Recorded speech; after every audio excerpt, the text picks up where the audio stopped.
देखिए, कल मैं इस श्लोक नंबर 11 को समझा रहा था दुर्वासा के संबंध में। तो इसका अन्वय में थोड़ा-सा मिस्टेक हो गई थी, तो उस अन्वय को थोड़ा देखिए फिर से एक बार। कहाँ गए? यह मतलब जिन भगवान श्री कृष्ण ने वने एत्य वन में प्रवेश करके अरि यानी शत्रु द्वारा रचितात आयोजित अयुत अग्रभुक, मैंने ही समझा दिया था कि यानी कि दुर्वासा के शिष्यों से पहले भगवान ने खा लिया था, जो कि हुआ था, लेकिन वह उस अर्थ में नहीं ले गया है। यहाँ पे लिया गया किस तरह से, अग्रभुक को देखिए। अयुत अग्रभुक दुर्वाससः, 10,000 शिष्यों के पहले खाने वाले महर्षि दुर्वासा के भयंकर शाप से। मतलब ये अग्रभुक जो विशेषण है ये दुर्वासा का है, भगवान के लिए नहीं उपयोग हो रहा है।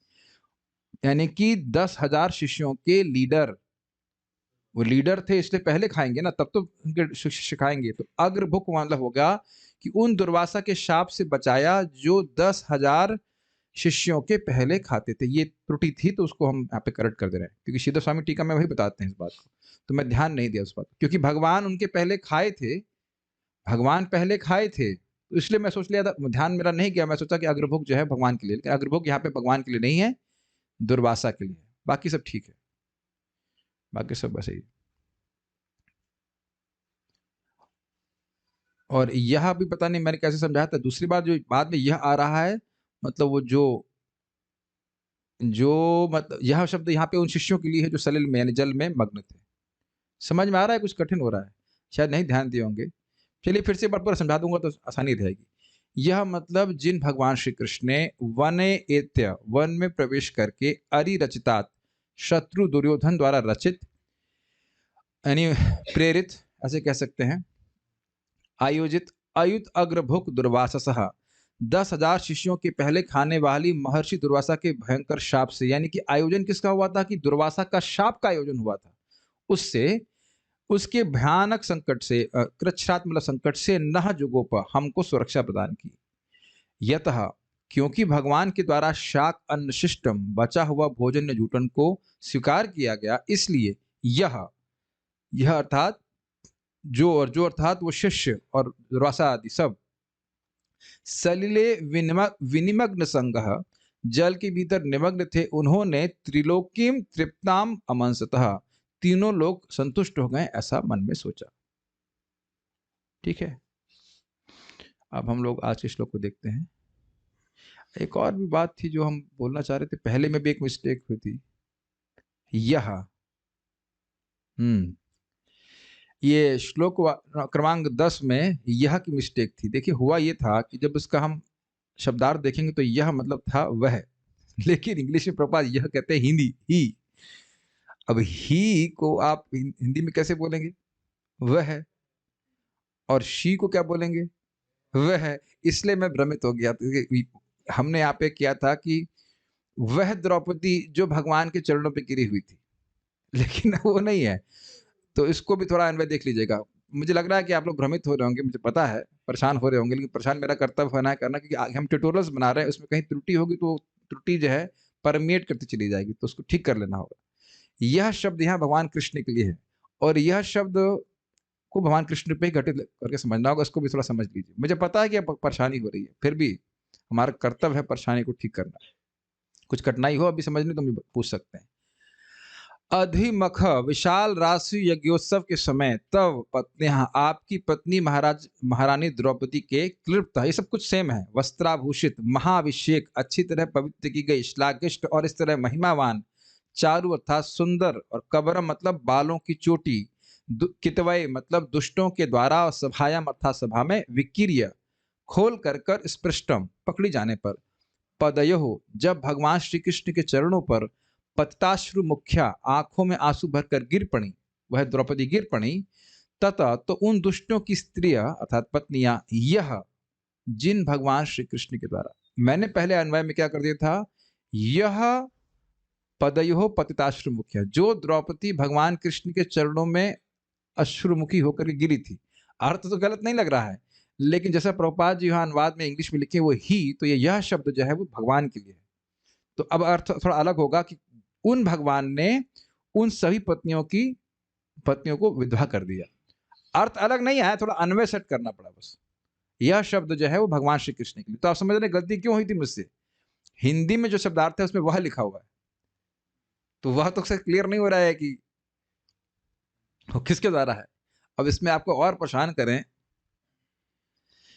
तो चक्रवर्ती बाद यह को भीम से लेते हैं भीम ने उन सबको मार दिया, लेकिन समझना होगा कि भीम मारा तो वास्तविक बाह्य रूप से भीम नहीं था, लेकिन भगवान ही शक्ति प्रदान की थी। तो भगवान ने ही व्यवस्था करी कि उनको है मतलब क्या कहेंगे उसको, विधवा हो जाए। हाँ, मूल बात जो प्रभुपाद समझाए, भगवान यहाँ पे अब यह अर्थ है भगवान ही लीजिए, भगवान ने संकल्प ले लिया, भगवान ने उनको उनके केश खोल दिए, खुलवा दिए जैसे कहते हैं। ठीक है, जब यहाँ भागवत अध्यापन चल रहा है तो इन सब बातों से घबराना नहीं चाहिए। प्रभुपाद जी कहते हैं कि एक श्लोक पे 1 महीना विचार करना चाहिए तो 1500 साल का कोर्स है श्रीमद् भागवतम का, जस्ट फॉर एग्जाम्पल। तो कुछ लोग कहेंगे इतना क्यों परेशान करते हैं? अगर मति यहाँ लगी रहेगी तो मति बहुत गंदी चीजों से बहुत अच्छी जगह लगी हुई है कि नहीं? मैथमेटिक्स के हम लोग पजल सॉल्व करते थे, कितना दिमाग लगाते थे। आप भी वो नकुल प्रभु है ना, बिजनेस करते थे, कितना दिमाग लगाते थे कैसे बिजनेस आगे बढ़े। करते ही हैं लोग दुनिया में। तो अब यही बिजनेस सॉरी यही बुद्धि को भगवान में भागवत में लगाएंगे तो बहुत अच्छा है ना, भगवान में मति लग रही है, ये हाईएस्ट है। चलिए अब हम आपको बहुत परेशान नहीं करेंगे, आज के श्लोक पे जाते हैं। तो आप जान रहे हैं कि अर्जुन अपने ऊपर किए गए उपकारों को स्मरण कर रहे हैं। तो उसी में आगे वो कह रहे हैं कि किस प्रकार से उन्होंने शिव जी को भी आश्चर्यचकित कर दिया था अपने युद्ध कौशल से, और उसके बाद अन्य देवताओं को भी। तो क्या हुआ तो उसको हम सुनते हैं, मेरे पीछे बोलिए। श्रीमद् भागवतम प्रथम स्कंद 15वां अध्याय 12वां श्लोक। यत तेजसाथ भगवान युधिशूल पाणी, यतेजसात् भगवान् युधिशूलपाणिर् विस्मापितः स गिरिजोस्त्रम् अदान् निजं मे, विस्मापितः स गिरिजोऽस्त्रं न्यदान् निजं मे, अन्येऽपि चाहममुनैव कलेवरेण, अन्येऽपि चापि देवरेण, अन्येऽपि चाहममुनैव कलेवरेण, अन्येऽपि चाहमनुनैव कलेवरेण, प्राप्तो महेन्द्र भवने महदासनार्धम्, प्राप्तो महेन्द्र भवने महदासनार्धम्, यत्तेजसाथ भगवान् युधिशूलपाणि, यत्तेजसात् भगवान् युधिशूलपाणिर् विस्मापितः स गिरिजोस्त्रमदान् निजं मे, विस्मापितः स गिरिजोऽस्त्रमदान् निजं मे। आ नहीं बोलना है। अच्छा, आप बोलेंगे तो देखिए वो सेट नहीं होएगा, जहां पे एस आ जाए तो आ खा जाएगा। ठीक है, विस्मापितः स गिरिजोस्त्रमदान् निजं मे, विस्मापितः स गिरिजोऽस्त्रमदान् निजं मे, अन्येऽपि, देख रहे आ छोड़ दिए, अन्येऽपि चाहम अमुनैव कलेवरेण, अन्येऽपि चाहममुनैव कलेवरेण, प्राप्तो महेन्द्र भवने महदासनार्धम्, प्राप्तो महेन्द्र भवने महदासनार्धम्। Little bit slowly. यत्तेजसाथ भगवान् युधिशूलपाणि, यत्तेजसात् भगवान् युधिशूलपाणिर् विस्मापितः स गिरिजोस्त्रमदान् निजं मे, विस्मापितः स गिरिजोऽस्त्रं नदान् निजं मे, अन्येऽपि चाहममुनैव कलेवरेण, अन्येऽपि चाहममुनैव कलेवरेण, प्राप्तो महेन्द्र भवने महदासनार्धम्, प्राप्तो महेन्द्र भवने महदासनार्धम्, यत्तेजसाथ भगवान् युधिशूलपाणि, यत्तेजसात् भगवान् युधिशूलपाणिर् विस्मापितः स गिरिजोस्त्रमदान् निजं मे, विस्मापितः स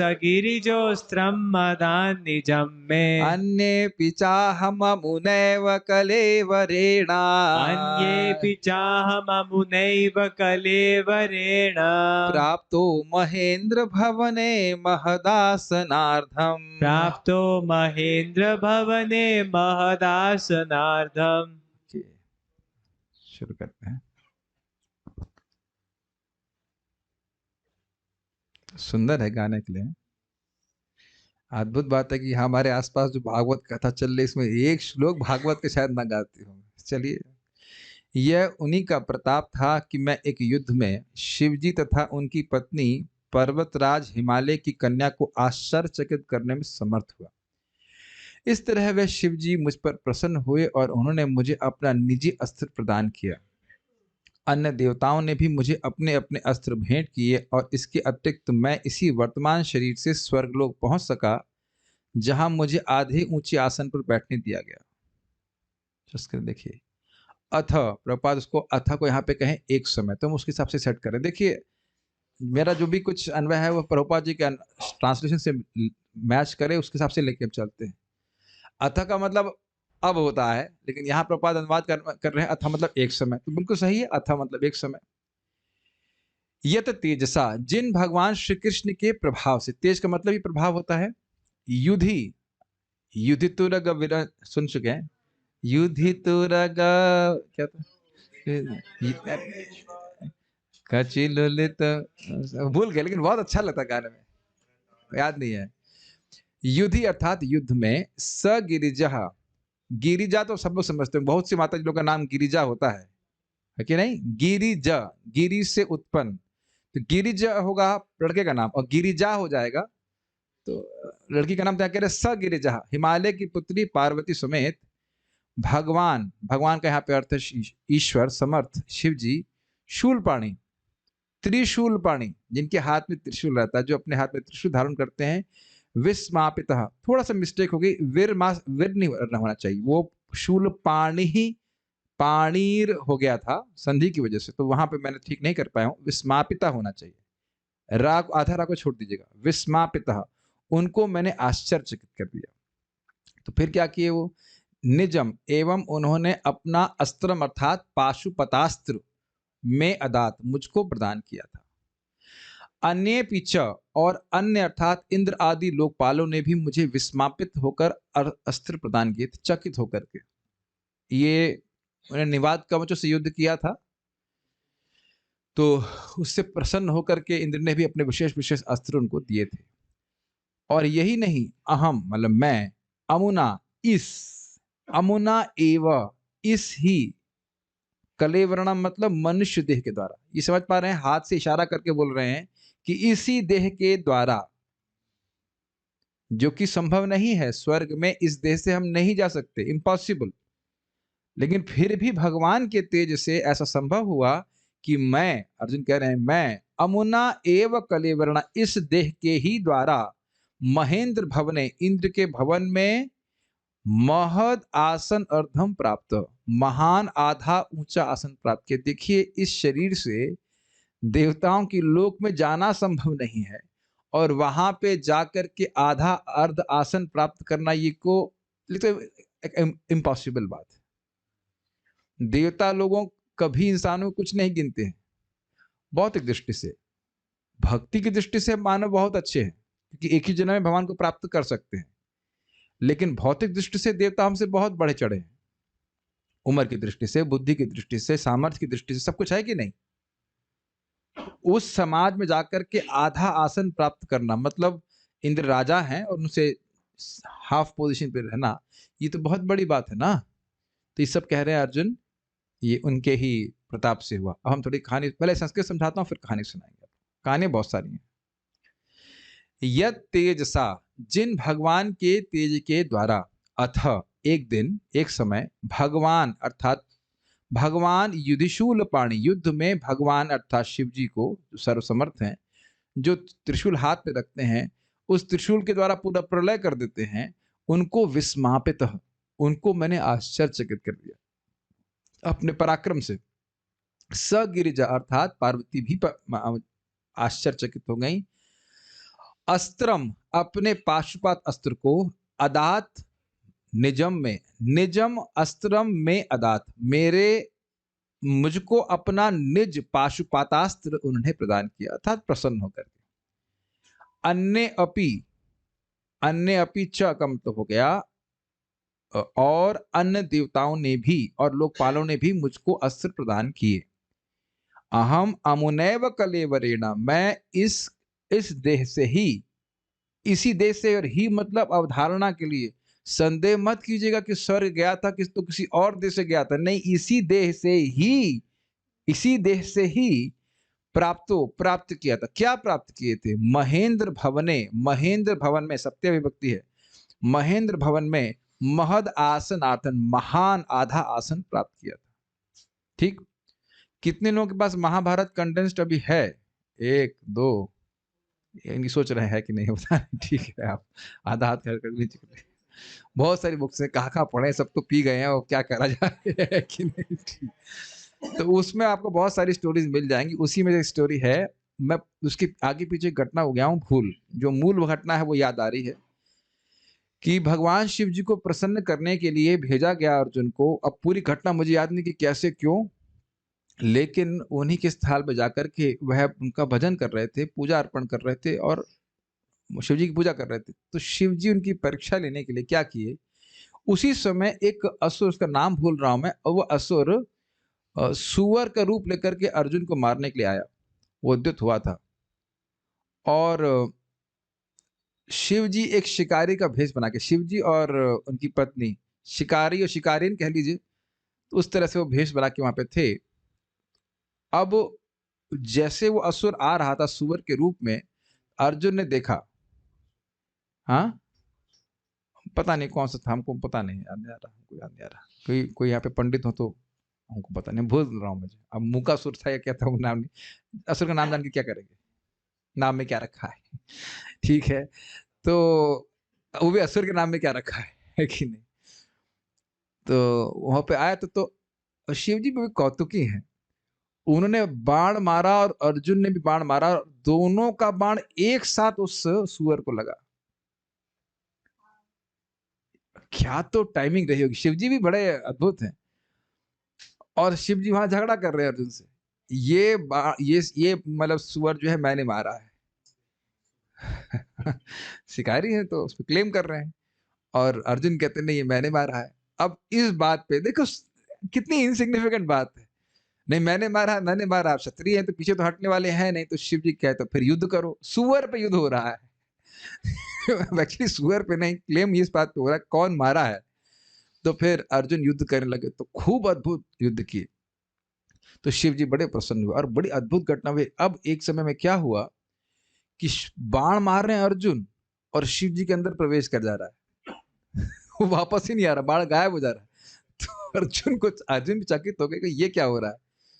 तो फिर उनका जो पास शिवलिंग जिसकी पूजा अर्जुन कर रहे थे उस पर उन्हें फूल चढ़ाया, तो देखा शिव जी के जो शिकारी के मतलब छाती के ऊपर वह एक माला के रूप में प्रस्तुत हो गए, तो समझ गया कि ये शिव जी हैं।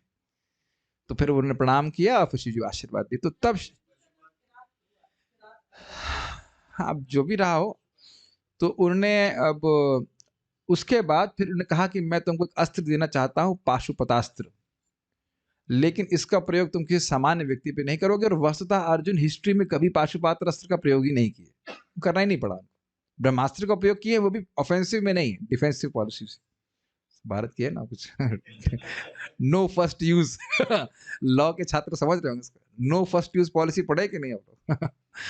नो फर्स्ट यूज तो पढ़े होंगे भारत का। तो उसी प्रकार से तो न्यूक्लियर पॉलिसी, हाँ जी, हाँ पॉलिटिकल साइंस के भक्त भी हैं। तो ये हिसाब किताब था, तो कभी इनको इस्तेमाल नहीं करना पड़ा। और इंद्र ने कौन सा अस्त्र दिया था हम भूल रहे हैं, शक्ति तो नहीं दिए थे, शक्ति तो उसको कर्ण को थी, लेकिन मैं भूल रहा हूँ कोई बहुत विशेष अस्त्र दिए थे। और अन्य देवताओं ने भी बड़े अच्छे अच्छे अस्त्र उनको दिए थे खुश होकर के। और महेंद्र भवने महद आसनार्थम में तो आप जानते ही हैं कि अर्जुन को आसन प्राप्त हुआ, वहां बैठे हुए थे, और उस समय उर्वशी का मतलब नृत्य जैसे चलते ही चल रहा था, तो बड़े घोर से देख रहे थे उनको, बहुत आंखें घोर घोर के देख रहे थे।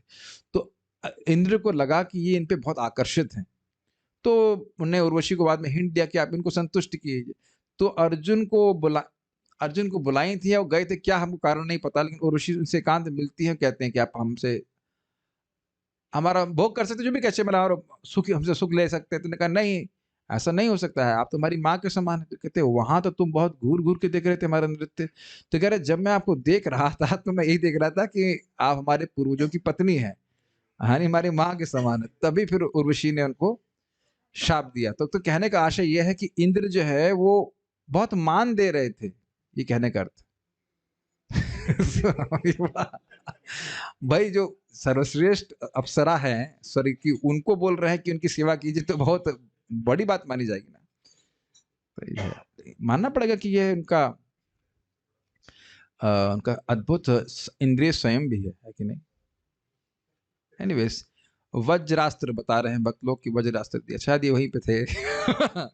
उधर जब डील हो रही थी, जब डील साइन हो रही थी अर्जुन के संग, तो शायद यहीं रहे होंगे। भक्त लोग कहेंगे एक तो हम बताते फिर हम मजाक बनाते हैं, हमको पता नहीं भाई, हम भूल गए, उसको पढ़ा तो था लेकिन भूल गए। श्राप दिया था कि तुम 1 साल के लिए नपुंसक हो जाओगे, तो वह भी काम आएगा आगे जाकर। बाल प्रबोधिनी, शिव जी के विस्मय में क्या अतिशयता है? अरे भाई शिव जी आपसे विस्मापित हो गए तो कौन सी बड़ी बात है। तो यदि यह अपेक्षा हो तो कह रहे हैं भगवान होते हुए भी विस्मित हो गए। भगवान मतलब ऐश्वर्य से युक्त होते हुए। शिव जी के लिए कुछ ऐश्वर्य विस्मित होना कोई बहुत बड़ी बात है, किसी इंसान से विस्मित नहीं होते हुए। देव देव रुद्र मनुष्यों द्वारा विस्मित नहीं होते हैं, यह भाव है कि क्या उसमें मनुष्यों में से कोई गुण ही नहीं होता कि आप उससे विस्मित हो जाए। ठीक है। तात्पर्य, पूर्ण पुरुषोत्तम भगवान श्री कृष्ण के अनुग्रह से शिवजी समेत सारे देवता अर्जुन से प्रसन्न थे। बहुत सुंदर प्रभुपाद जी का तात्पर्य। प्रभुपाद जी बहुत सुंदर डायरेक्शन में लेके जा रहे हैं। देखिए, भाव यह है कि जिस किसी पर शिवजी की या किसी अन्य देवता की कृपा होती है, उस पर भगवान श्री कृष्ण की भी कृपा हो ऐसा आवश्यक नहीं। मतलब ऐसा हो सकता है लेकिन ऐसा आवश्यक नहीं है। कितनी सुंदर बात, बहुत सुंदर तात्पर्य प्रभुपाद जी का। देखिए, रावण निश्चित रूप से शिव जी का महान भक्त था, किंतु वह भगवान रामचंद्र के क्रोध से बच नहीं पाया, मार दिए भगवान राम उसको। और पुराणों में ऐसी अनेक घटनाएं भरी पड़ी हैं, किंतु यहाँ पर एक ऐसा उदाहरण मिलता है जिसमें शिवजी अर्जुन से युद्ध करके भी प्रसन्न होते हैं। एक बड़ी सुंदर बात है कि अर्जुन, और आप जानते कि वह युद्ध भी कौतुक में किया गया था। कौतुक का मतलब समझते हैं, मजाक में किया गया था। हाँ, अब देखिए शिवजी एक तरह से दोस्त की तरह अर्जुन से बर्ताव कर रहे हैं। बहुत बड़ी बात है कि नहीं। इस प्रकार से अपने चेलों से नहीं कर रहे हैं, कितना विशेष प्रेम कर रहे हैं अर्जुन से। अच्छा, ये रुचिकर बात है कि रावण ने भी भगवान राम से युद्ध किया, लेकिन राम भगवान प्रेम नहीं, प्रेम मतलब बाह्य रूप से तो ऐसे तो सबसे प्रेम करते हैं, लेकिन बाह्य रूप से वध कर दिए। और शिवजी भी चाहते तो अर्जुन का वध कर देते, लेकिन केवल कौतुक में उनसे युद्ध कर रहे हैं और उनसे प्रसन्न भी हुए और अपना अस्त्र भी अर्जुन को दिए। और उसका भी कारण है, आप जानते हैं कि अर्जुन भी जो अस्त्र इकट्ठा कर रहे थे वह भगवान की सेवा, अंततोगत्वा भगवान की सेवा के ही लिए था। अब क्लास में नींद आए तो कौन सी दवा पिया जाए, उसका तो निद्रा सपिस्तान। निद्रा को पचाने वाला कोई होना पड़ेगा। अरे भाई दिन में घंटा भर सो लिया करो, हम तो किसी का तेल नहीं निकाल रहे होते। इस नियम का क्या फायदा होगा? भगवान में दिन में कभी नहीं सोया, लेकिन भागवत क्लास में खूब सोया। एक अपराध होता है, और 1 घंटा सो लेना चाहिए भाई। कोई ब्रह्मचारी यहाँ हाथ खड़ा करते कि हम उसका तेल निकाल रहे हैं सेवाओं के द्वारा, कोई बता दे तो क्यों होता ये शरीर से तेल निकाल रहे। तो हमको बहुत निरुत्साह होता है जब यहाँ पे आप सोना मतलब एकदम सुबह की बात मान सकता हूँ, 3 बजे उठ गए तो भी नींद आ सकती जबकि आ जाए, है कि नहीं। लेकिन शाम को सोना, और वो भी एक साधना की तरह रोज ही सोना, नाम बोलने का सामर्थ्य नहीं हो रहा है, लेकिन समझ ही रहे कौन जो कर रहे हैं। सो नहीं रहे तो भागवती क्लास में मिला सोना नींद पूरी करने के लिए। इतना बड़ा एक्शन मूवी चल रही है, सो रहे हैं आप। शिव जी अर्जुन से, तो बात यहाँ हो रही है कि अर्जुन ने शिव जी को युद्ध करके भी प्रसन्न कर लिया। परमेश्वर के भक्त जानते हैं कि देवताओं का सम्मान किस तरह किया जाता है, किंतु देवताओं के भक्त कभी कभी मूर्तावश ऐसा सोचते हैं कि भगवान देवताओं से बड़े नहीं हैं। ऐसी धारणा से मनुष्य अपराधी बन जाता है और उसका अंत वैसा ही होता है जैसे रावण तथा अन्यों का हुआ। ये ध्यान दीजिएगा कि जब कोई कहता है कि शिव जी कृष्ण के बराबर हैं, तो शिव जी उससे प्रेम बिल्कुल नहीं करते। आप ही को मान लीजिए कोई कह दे कि आप भगवान कृष्ण के बराबर हो, आप कितना गुस्सा हो जाओगे। क्या तुम्हारा दिमाग खराब है? तुम्हारा क्या हो गया? वायु बढ़ गई तुम्हारे दिमाग में, भर गई, क्या हो गया? क्या हो गया है? कोई आपको एकदम गुस्सा हो जाएंगे कि नहीं आप? हम लोग तो भी तो एंट्री लेवल भक्ति पे हैं, तो भी कोई कह दे कि आप परात्पर ब्रह्म है आप से ही दुनिया आ रही, तो आप गुस्सा हो जाके भैया सुबह से कोई मिला नहीं तुमको मजाक करने के लिए, हम ही मिले हैं। तो उसी प्रकार से जो कोई व्यक्ति शिव जी को भगवान कहता है, वो भगवान से प्रसन्न नहीं। भगवान का अर्थ मतलब परम भगवान, भगवान तो है ही वो, क्योंकि उनमें ऐश्वर्य है भगवान के भी, लेकिन परम भगवान नहीं है। तो कोई भगवान कहता तो शिव जी प्रसन्न नहीं होते इस बात से। जैसे आप सुन चुके हैं कि कोई व्यक्ति अद्वैताचार्य जी को कृष्ण कहता है और चैतन्य महाप्रभु को राधिका कहता है, तो अद्वैताचार्य जी बिल्कुल प्रसन्न नहीं होते। चैतन्य रदास मुई चैतन्य रदास तारा सेवक रदास, तो उन्हें कोई कृष्ण के सेवक के रूप में कहते हैं तो बड़े प्रसन्न होते हैं। शिव जी भी इसी प्रकार से अपने आप को, अपनी पहचान कृष्ण के सेवक के रूप में करते हैं। समझ में आ रहा है? हाँ, तो इस प्रकार से थोड़ा तत्व को समझना चाहिए। नहीं होगा तो ना तो उस देवता की कृपा प्राप्त होगी और ना भगवान की कृपा प्राप्त होगी। भक्त हमको बता रहे थे उनकी माता जी किसी मायावाद संप्रदाय से होंगी, तो कहते हैं सब कुछ लीन हो जाएंगे, ब्रह्म में लीन हो जाएगा ये कि जब लीन ही हो जाना है तो देवताओं की पूजा क्यों कर रही हो? लीन हो जाओ। और इस जगत में क्यों इतना इकट्ठा कर रही हो? लाख रुपए आ जाए, ये हो जाए, जब सब लीन ही होना है तो लीन होने के लिए इकट्ठा कर रहे हैं, स्वाहा कर देंगे उसमें। कोई उत्तर नहीं उन लोगों के पास। हाँ, हम तो सबको मानते, तो सबको क्या मानते हो? तुमको अधिकार मिल गया सबके ऊपर, तुम ही जज बैठ गए हो कि सब बराबर है, तुम्हारे बेटे हैं नहीं, शिव जी के बाप हो गए ये। तो ये थोड़ा समझना चाहिए, बहुत अज्ञान इसमें व्याप्त है। महाराज बड़ा उस पर कटाक्ष कह रहे थे भाई, अब कोई आदमी साधु आके कहे कि हम सबको मानो, हम तो सबको मानते हैं, तो कहते हैं हाँ ये कितने उदारवादी हैं, ये इस्कॉन वाले तो बड़े संकीर्ण हैं, एक कृष्ण को ही पकड़ के चल रहे हैं। तो ये सब चीज रहते हैं। भगवान श्री कृष्ण के साथ सख्य भाव में संपन्न कार्यों का अर्जुन द्वारा किया गया उल्लेख उन सबों के लिए शिक्षाप्रद है जो इस शिक्षा से आश्वस्त है कि एकमात्र भगवान श्री कृष्ण को प्रसन्न करके अन्य सारे वर प्राप्त किए जा सकते हैं, किंतु देवताओं के भक्तों या पूजकों को केवल आंशिक लाभ होगा जो खुद देवताओं की भांति विनाशील होगा। समझ में आ गया? अगर कृष्ण से कोई व्यक्ति प्रेम करता है, कृष्ण की सेवा करता है, तो कृष्ण का आशीर्वाद तो निश्चित रूप से मिलता है, अन्य देवताओं का भी मिलता है। यस्यास्ति भक्ति भगवती अकिंचना सर्वैर गुणैः तत्र समासते सुराः। सब देवता सारे अपने गुणों के साथ और भगवान भी उस भक्त हृदय में निवास करते हैं जिसका निष्किंचन भक्ति होती है। तो व्यक्ति को शुद्ध भक्त बनने का प्रयास करना चाहिए, सारे आशीर्वाद अपने आप प्राप्त होंगे। बोल रहा है तो क्या सरस्वती के आशीर्वाद के बिना बोल रहा है? तो सब भगवान के भक्तों को सहायता प्राप्त हो जाती है। और जो बहुत ध्यान से सुनिएगा, जो व्यक्ति देवताओं की उपासना कर रहा है, देवता तो विनाशील हैं, तो उनके पास भगवान वाला आशीर्वाद देने का सामर्थ्य तो नहीं है और ना ही वह सच्ची बुद्धि देते हैं। ये बस ध्यान रखिएगा, बारंबार ध्यान रखिएगा कि देवताओं की उपासना करने वाले की मति ठीक नहीं होती। और आप सुन ही चुके हैं, श्रृणवताम स्वकता के अनुसार जो भगवान कृष्ण की कथा को सुनता है, भगवान उसके हृदय से गंदगी साफ कर देते हैं, यद्यपि उसको पता भी ना हो कि इसका ये प्रभाव होगा। जब हम लोग कृष्ण कथा सुनना शुरू किए थे पहले दिन ही, तो क्या आप ये सोच रहे थे कि ये हृदय को शुद्ध करने के लिए है? और उसी दिन से अच्छी लगने लग गई थी, तो उसी दिन से ही भगवान हरि कथा के द्वारा हमको शुद्ध कर रहे हैं। वो सोच नहीं रहे, तो जान ही नहीं रहा है कि इससे हृदय शुद्ध होता है, मैं तब करूं, इत्यादि इत्यादि। कुछ इच्छा नहीं किया था। जब आप पहली बार कथा सुन रहे थे तो आपको पता नहीं था कि हृदय को शुद्ध करने वाली है। ये मत बोलिए, ये हो ही नहीं सकता है। किसको पता रहता है कि आप भागवत पढ़ सुनने जा रहे हैं या भगवत गीता सुनने जा रहे हैं हृदय को शुद्ध करने वाली, अन्यथा वो बताया जाए। हम लोग जब पहले कार्यक्रम सुने थे वो पर्सनालिटी डेवलपमेंट प्रोग्राम, तो उसमें तो लिखा नहीं था भागवत गीता भागवत, लिखा ही नहीं था। बताइए, आर्ट ऑफ माइंड कंट्रोल, उसमें तो कुछ लिखा नहीं गया था इस प्रकार। तो सोच रहे होंगे हाँ कुछ योगा सिखाएंगे, कुछ ऐसे करेंगे, माइंड को फोकस करो इत्यादि इत्यादि, ऐसी बातें बोलते हैं। आप में से कोई व्यक्ति था जिसको पहली बार जब आपने कृष्ण कथा सुनी इस ज्ञान के द्वारा कि आपका हृदय पवित्र करेगा ये? नहीं, लेकिन आप जान रहे पहली बार भी सुना तो अच्छा लगा, समझ में आया तो नहीं कह सकते, लेकिन अच्छा लगा था। कुछ नहीं समझ में आता है, लेकिन उसी दिन से भगवान हृदय को शुद्ध करना शुरू कर दिया, और अब तो योजना बना के कर रहे हैं।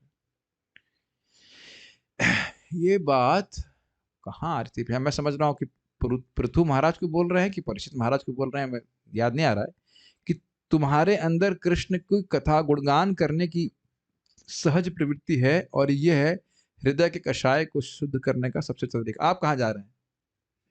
अच्छा ठीक।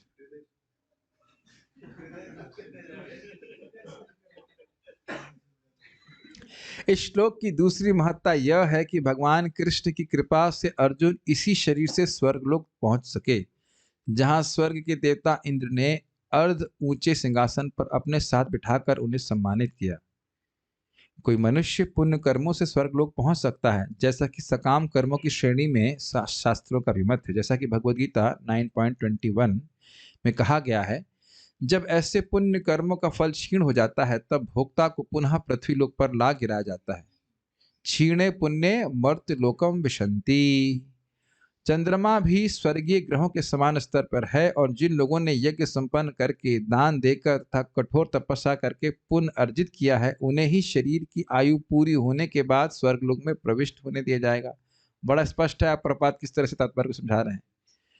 अर्जुन को उसी शरीर में स्वर्ग में प्रविष्ट होने दिया गया जो केवल भगवत कृपा का प्रसाद था, अन्यथा ऐसा होना संभव ही नहीं है, न भूतो न भविष्यति, असंभव है।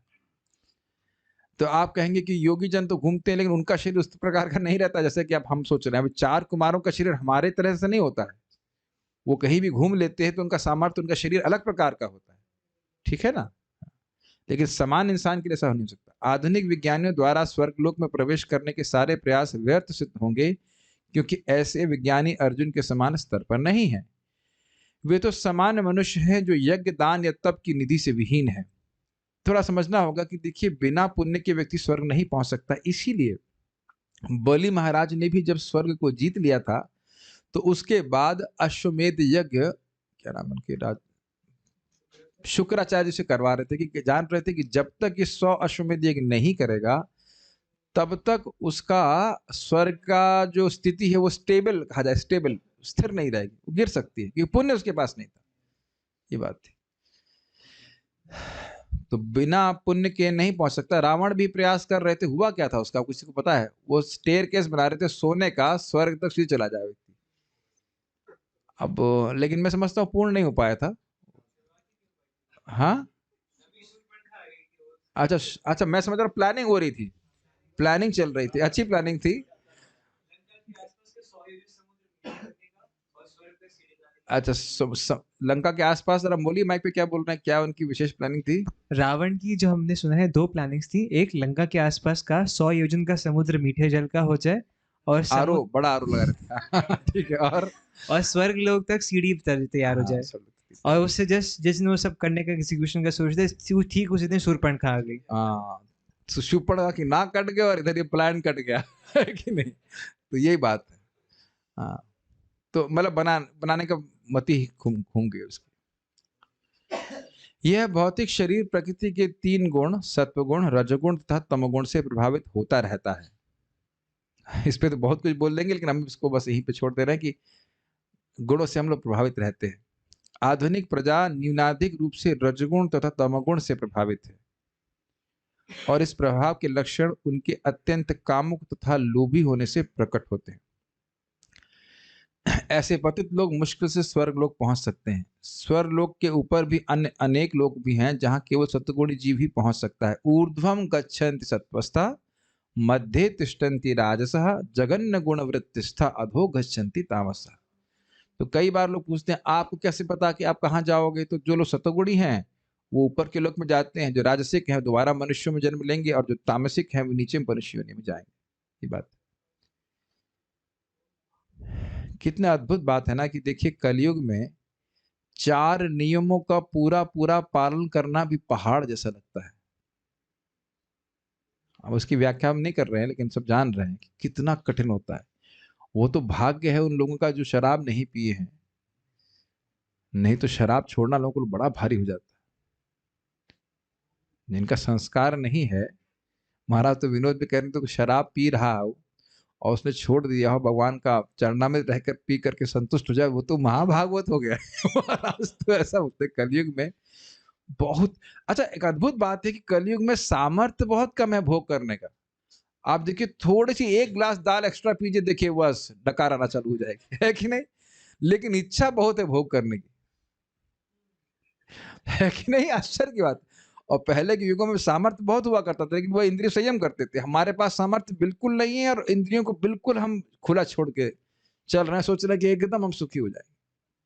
इस पे तो हंसी में प्रबोधानंद महाराज बोल रहे थे कि 4 नियमों का पालन तो हिरण्यकशिपु भी कर रहा था जब तपस्या कर रहा था, असुर होकर के। है कि नहीं? शराब तो नहीं पी रहा था। तब देख रहे हैं कि तप करने की क्षमता एकदम समाप्त हुई जा रही।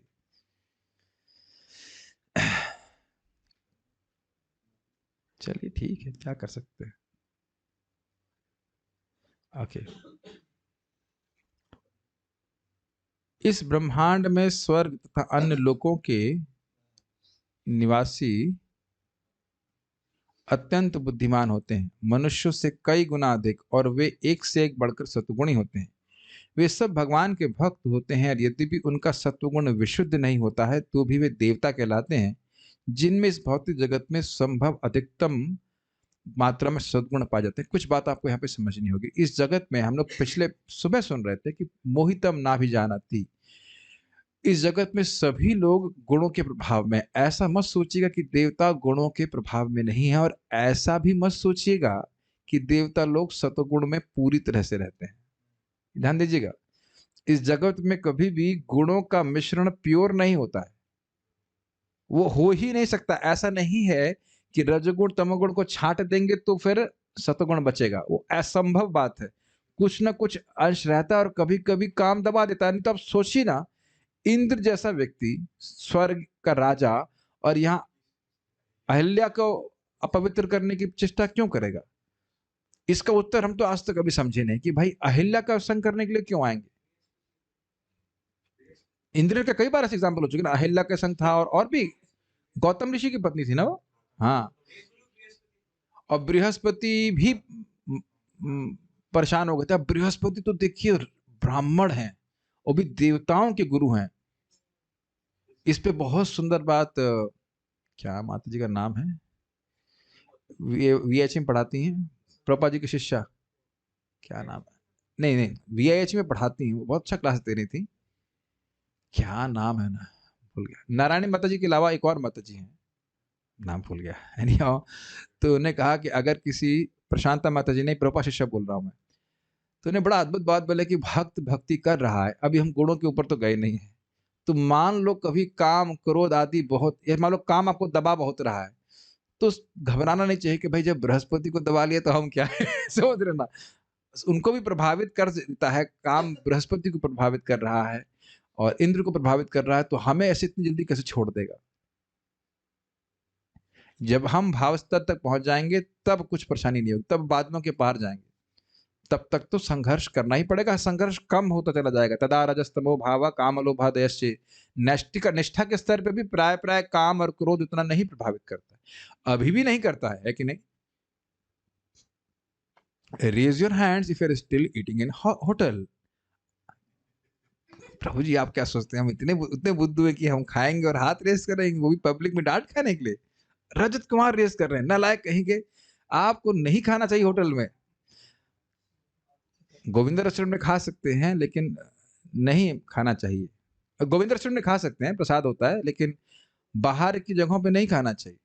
घर का ही बना खाए या फिर भगवान का प्रसाद ग्रहण करना चाहिए। शिवानी शर्मा माता जी भी हैंड रेस कर रही हैं, नाम नाम नहीं बोलना चाहिए था।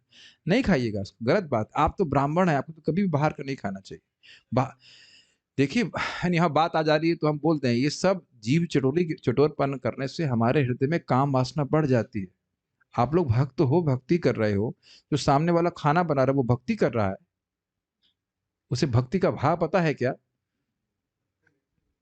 मैं इससे पहले आगे जाऊँ, थोड़ा क्योंकि विषय आ रहा है इसलिए बोल रहा हूँ। प्रभुपाद कह रहे हैं कि लोग बहुत कामुक हैं, लोभी हैं, क्या कारण है? वो ऐसे ही कामी और लोभियों के हाथ का बना हुआ खाना खा रहे हैं। नहीं खाइएगा उसको। लोई बाज़ार में खा सकते हैं। लोई बाज़ार में कौन से मंदिर में? नहीं खाना चाहिए, नहीं खाना चाहिए। एक बार आपका अभ्यास बन जाएगा ना, तो आपके हृदय में इच्छा ही नहीं आएगी। मैं अपना गुणगान कुछ नहीं कर रहा हूँ, 9 बजे और 5 बजे के बाद खाने का ध्यान बिल्कुल नहीं आता। और भगवान का आज इतना हम तो खैर गुणगान करेंगे, आप प्रभु जी बहुत आप अच्छा सेवा कर रहे हो, आपके भय मात्र से इतना सात्विक प्रसाद बन रहा है, आज की सब्जी भी बड़ी सात्विक थी। और बाहर तो लोग क्या-क्या मसाले डालते हैं, कोई भरोसा ही नहीं। और उनकी चेतना देखिए, एक बात समझिए, जैसे एक पेंटिंग मात्र ऐसा नहीं कि कलर लिया और फेंक दिया है, उसके पीछे उस व्यक्ति की चेतना है जो उस पेंटिंग में प्रवेश करती है। ऐसे सब्जी-वब्जी मिला करके नहीं कर दी, वो व्यक्ति जो बना रहा है उसकी चेतना उसमें जाती है। तो बहुत लंबी क्लास हो सकती है, लेकिन यदि हम अगर काम और लोभ से बचना चाहते हैं, तो ऐसे लोगों का बना हुआ खाना नहीं खाना चाहिए यथासंभव, जो खुद इस प्रकार से कामी और लोभी हों। अब जो बहुत भजनानंदी साधु होते हैं, वो तो दूसरों का बना हुआ ही नहीं खाते, खुद ही बना के खाते हैं।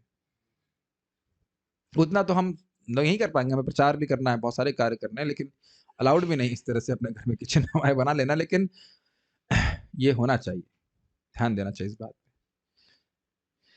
खैर बात तो बहुत जगह चली गई, हम खाली इतनी बात बोल रहे थे कि शुद्ध रूप से देवता भी सतोगुण में स्थित नहीं है, क्योंकि असंभव है। जब व्यक्ति शुद्ध भक्त हो जाता है, भाव स्तर के आगे पूरी तरह से उसका हृदय साफ हो जाता है, तब वह पूरी तरह से गुणातीत होता है। तब तक गुणों का प्रभाव कभी ना कभी हमको दबाएगा।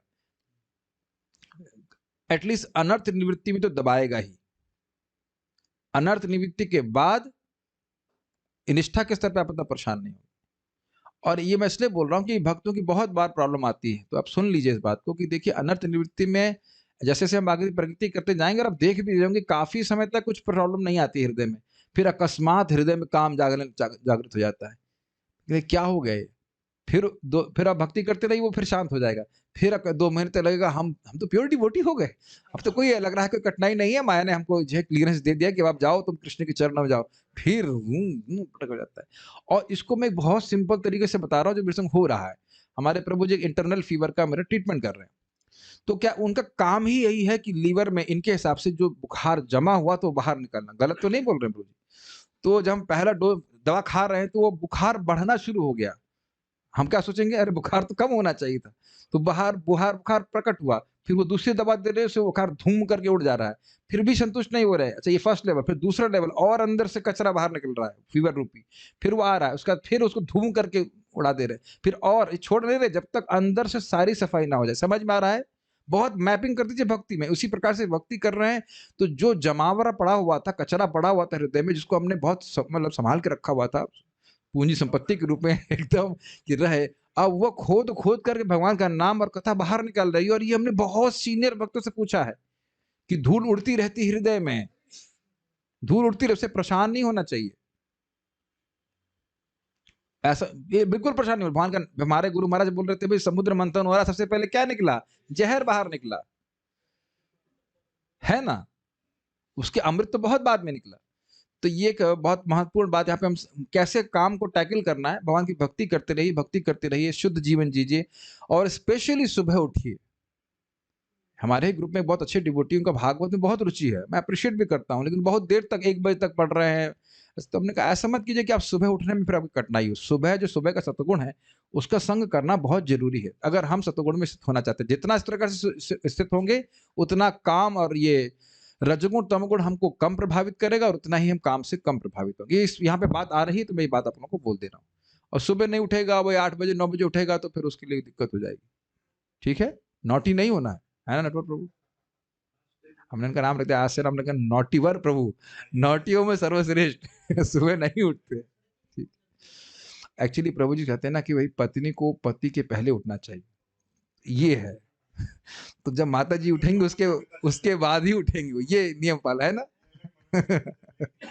लेकिन एक और भी नियम है कि पति को पत्नी का गुरु होना चाहिए।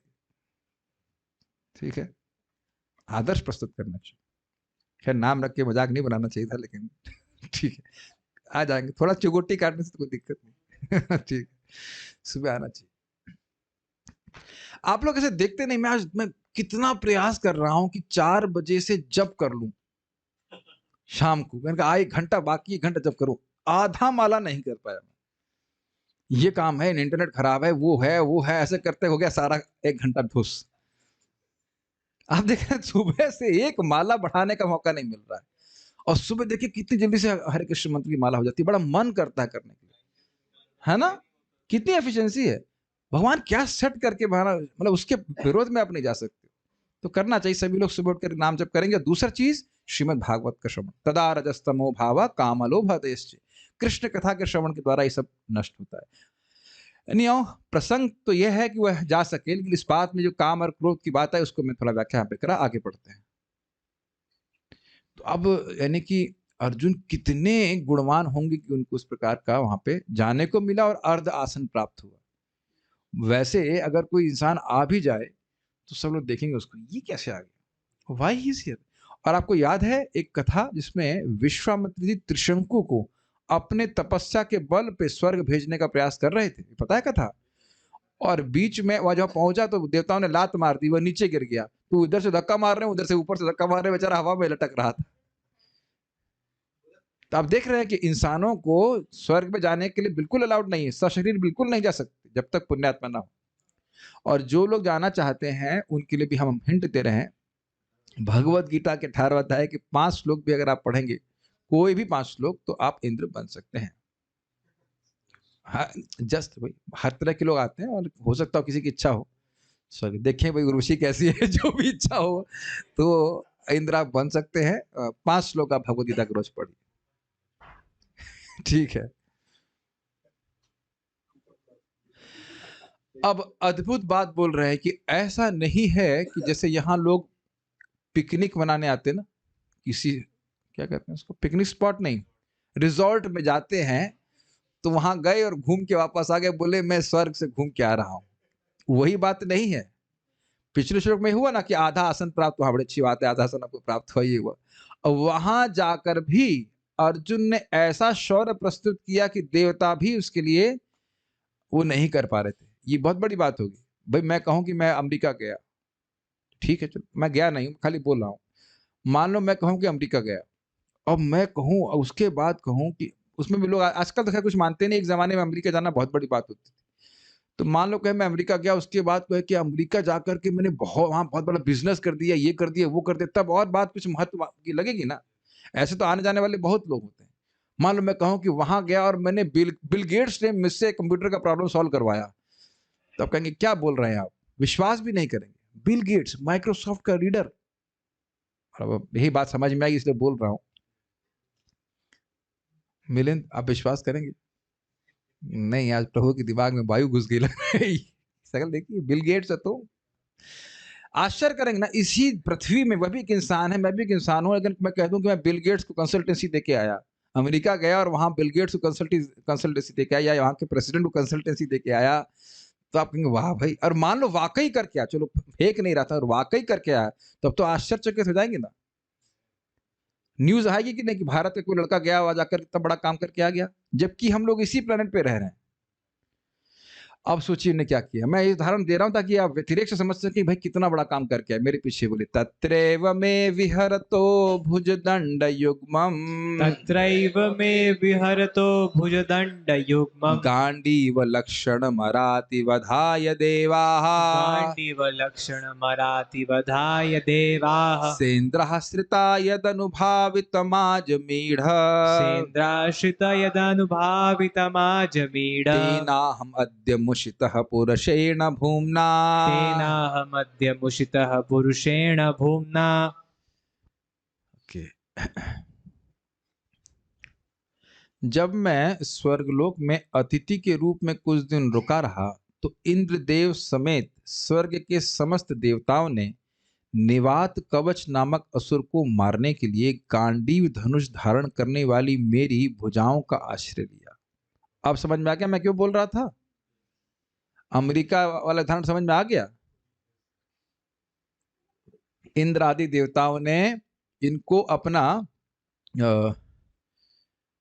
अस्तित्व दिया ही, और इतना उनका सामर्थ्य था कि देवताओं ने इंसान अर्जुन का आश्रय लिया अपनी समस्या का समाधान करने के लिए। इससे पहले अन्य राजाओं ने भी ऐसा किया था। मुचकुंद महाराज युद्ध किए थे, मैं समझता हूँ दशरथ महाराज भी युद्ध किए थे, और भी बहुत से राजा थे जो देवताओं की तरफ से युद्ध की थी। तो अकल्पनीय है एक्चुअली, आजकल का इंसान कर नहीं पाएगा, तो इसलिए कहता है कि कपोल कल्पना है।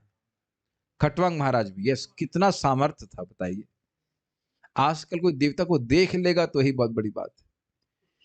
हे आजमीर के वंशज राजा, अब आप देख सकते हैं कि आजमीर का वंशज, ये संबोधन का प्रयोग बहुत लोगों के लिए किया गया है। धृतराष्ट्र के लिए भी किया गया था और युधिष्ठिर के लिए भी किया गया है। तो सभी आजमीर राजा के वंश के हैं। इस समय मैं पूर्ण पुरुषोत्तम भगवान से विहीन हो गया हूं, जिनके प्रभाव से मैं इतना शक्तिशाली था। तो इस श्लोक में आप, तो चलिए मैं बताऊंगा, पहले पूरी अन्वय समझाऊंगा तब। हे आजमीर, हे राजा आजमीर के वंशज, कौन है ये?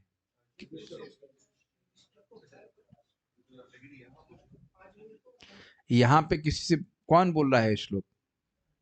अर्जुन बोले, किससे बोल रहे हैं? युधिष्ठिर। तो हे आजमीर के वंशज अर्थात युधिष्ठिर महाराज। गुड। तत्र एवं, तत्र मतलब है वहां, तो यहाँ कंटेक्स्ट में क्या होगा? उस स्वर्ग लोक में, एवं मतलब ही, और कहीं नहीं मत सोचना, वहीं उसी स्वर्ग में, जब इस प्रकार से मुझे आधा आसन प्राप्त हुआ था। कहां पे? स्वर्ग में महान आसन प्राप्त था। तो वहां केवल हम बैठ करके सोमरसी नहीं पी रहे थे, खा पी के घूम के वापस नहीं आए हैं, रिजॉर्ट में नहीं गया हूं, वहां पे भी मैं महान कार्य करके आया जो देवताओं को आश्चर्यचकित करने वाला था। तो कह रहे हैं विहरता, अतिथि के रूप में रहते हुए। विहार समझते हैं? विहार, विहार समझते से मैं कहे कि भाई उद्यान में विहार कर रहा है, आनंद ले रहा है। आनंद लेना मतलब इंग्लिश में कहेंगे घूमना, सैर सपाटा करना। हाँ, हिंदी में कहते हैं सैर सपाटा करना, रिक्रिएशन। हाँ, तो वहां पे मैं इस प्रकार से विहार कर रहा था। तो सेंद्र, स प्लस इंद्र इज सेंद्र, सेंद्राह, इंद्र के साथ देवा, सारे देवता, यानी किसी देवता में सामर्थ्य नहीं था कुछ करने का, सारे के सारे इनके आश्रय लिए। अराति विधाया, अराति का यहाँ पर लिया गया है निवात कवच नामक असुर को, और इसके बहुत चेले थे, जो मुझे अपने स्मरण से बोल रहा हूँ 60,000। एक्चुअली एक असुर नहीं था, निवात कवच नाम के 60,000 असुर थे। अभी मैं बिल्कुल भूल गया हूं कि इसको इंद्र क्यों नहीं मार पा रहे थे, कुछ कारण था, अभी मुझे याद नहीं है कि क्यों नहीं मार पा रहे थे। वो आप महाभारत कंडे से पढ़ सकते हैं, उसको है पुस्तक, उसको पढ़ सकते हैं। बहुत समय हो गया, बहुत समय हो गया, कई साल हो गए उसे पढ़े हुए। बड़ी रोचक पुस्तक है, पढ़ा होगा आपने, बहुत रोचक है, काफी रोचक है, लेकिन इंग्लिश में है वो, बहुत अच्छा पुस्तक है। तो कहते हैं निवात कवच नामक असुर को वधाया, मारने के लिए। गांडीव लक्षणम में भुजदंड युग्मम, गांडीव धनुष के चिन्ह से युक्त युक्त। इसको समझने का प्रयास कीजिए। देखिए, मैं कहूं कि यहाँ पे कोई व्यक्ति आया कहे जिसके पास माला है, उससे उसको प्रसाद दे के आओ। समझ में आ रहे हैं? आपको बोला गया कि जिसके, आप गौशाला के क्लासरूम में जाओ और जिसने माला पहन रखी हो फूल की, उसको प्रसाद दे के आओ। अंकित प्रभु, थोड़ा सा सोचिए इसको। तो आप जैसे ही प्रवेश करेंगे तो आप क्या करना शुरू करेंगे? आप ये ढूंढना शुरू करेंगे कि किसकी छाती पे माला है। कंठी माला की बात नहीं हो रही है, फूल माला की बात हो रही है। अब समझ में आ रहा है चिन्हित कैसे किया जा रहा है? माला किसने पहन रखी है, मतलब एग्जाम्पल दे रहा हूं कि मैंने माला पहन रखी इसलिए बोल रहा हूं। उसी तरह गांडीव लक्षणम का समझ में, किसके भुजा पे गांडीव है। ये नहीं सोचेगा कि गांडीव की वजह से निशान कुछ बन गया, उसको ढूंढ रहे हैं कि यहाँ कुछ निशान बना, ऐसा नहीं। गांडीव लक्षण मतलब कोई किसके पास गांडीव धनुष है? अर्जुन के पास। समझ में आया? गांडीव के ऊपर चिन्ह नहीं, गांडीव अपने आप चिन्ह है।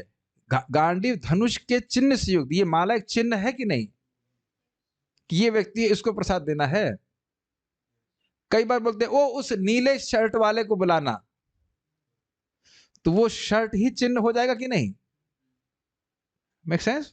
थोड़ा समझना होगा इसको। भुजदंड युग्म, युग्म मतलब होता है दो, तो भुजदंड मतलब भुजा का दंड जैसे दिखाई पड़ता है, वो दोनों भुजाओं श्रिता, उसका आश्रय लिए थे। उसके बाद कह रहे यद अनुभावितम, यद मतलब जिन और अनुभावितम मतलब बल। तो जिन भगवान के द्वारा मुझे बल प्राप्त था, किस प्रकार का बल प्राप्त था कि देवता भी मेरी भुजाओं का आश्रय ले रहे थे। तेना, उन, भूमना, परम। भूमना का अर्थ होता है महान, अपरिछिन्न, पुरुषेणा, भगवान से नहीं होना चाहिए, स्पेलिंग है मिस्टेक है, भगवान से अहम अद्य मूषितः अस्मि, मैं आज रहित हूं। अब आप जान रहे हैं, अब समझ में आ रहा है, कोई 13वां श्लोक है, बारंबार आप 13 - 7 कितना होता है, 6, छठे श्लोक से सुन रहे हैं या पांचवें से सुन रहे हैं? पांचवें से अर्जुन बोलना शुरू कर रहे हैं। तो तेना तेना तेना, सॉरी, ये ना जिन भगवान से, जिन भगवान से, जिन भगवान से, तो वो वाक्य पूरा नहीं हो रहा, उसका अन्वय यहां से लेना, उसका संबंध यहां से, तेना, उन भगवान के द्वारा मैं रहित हूं।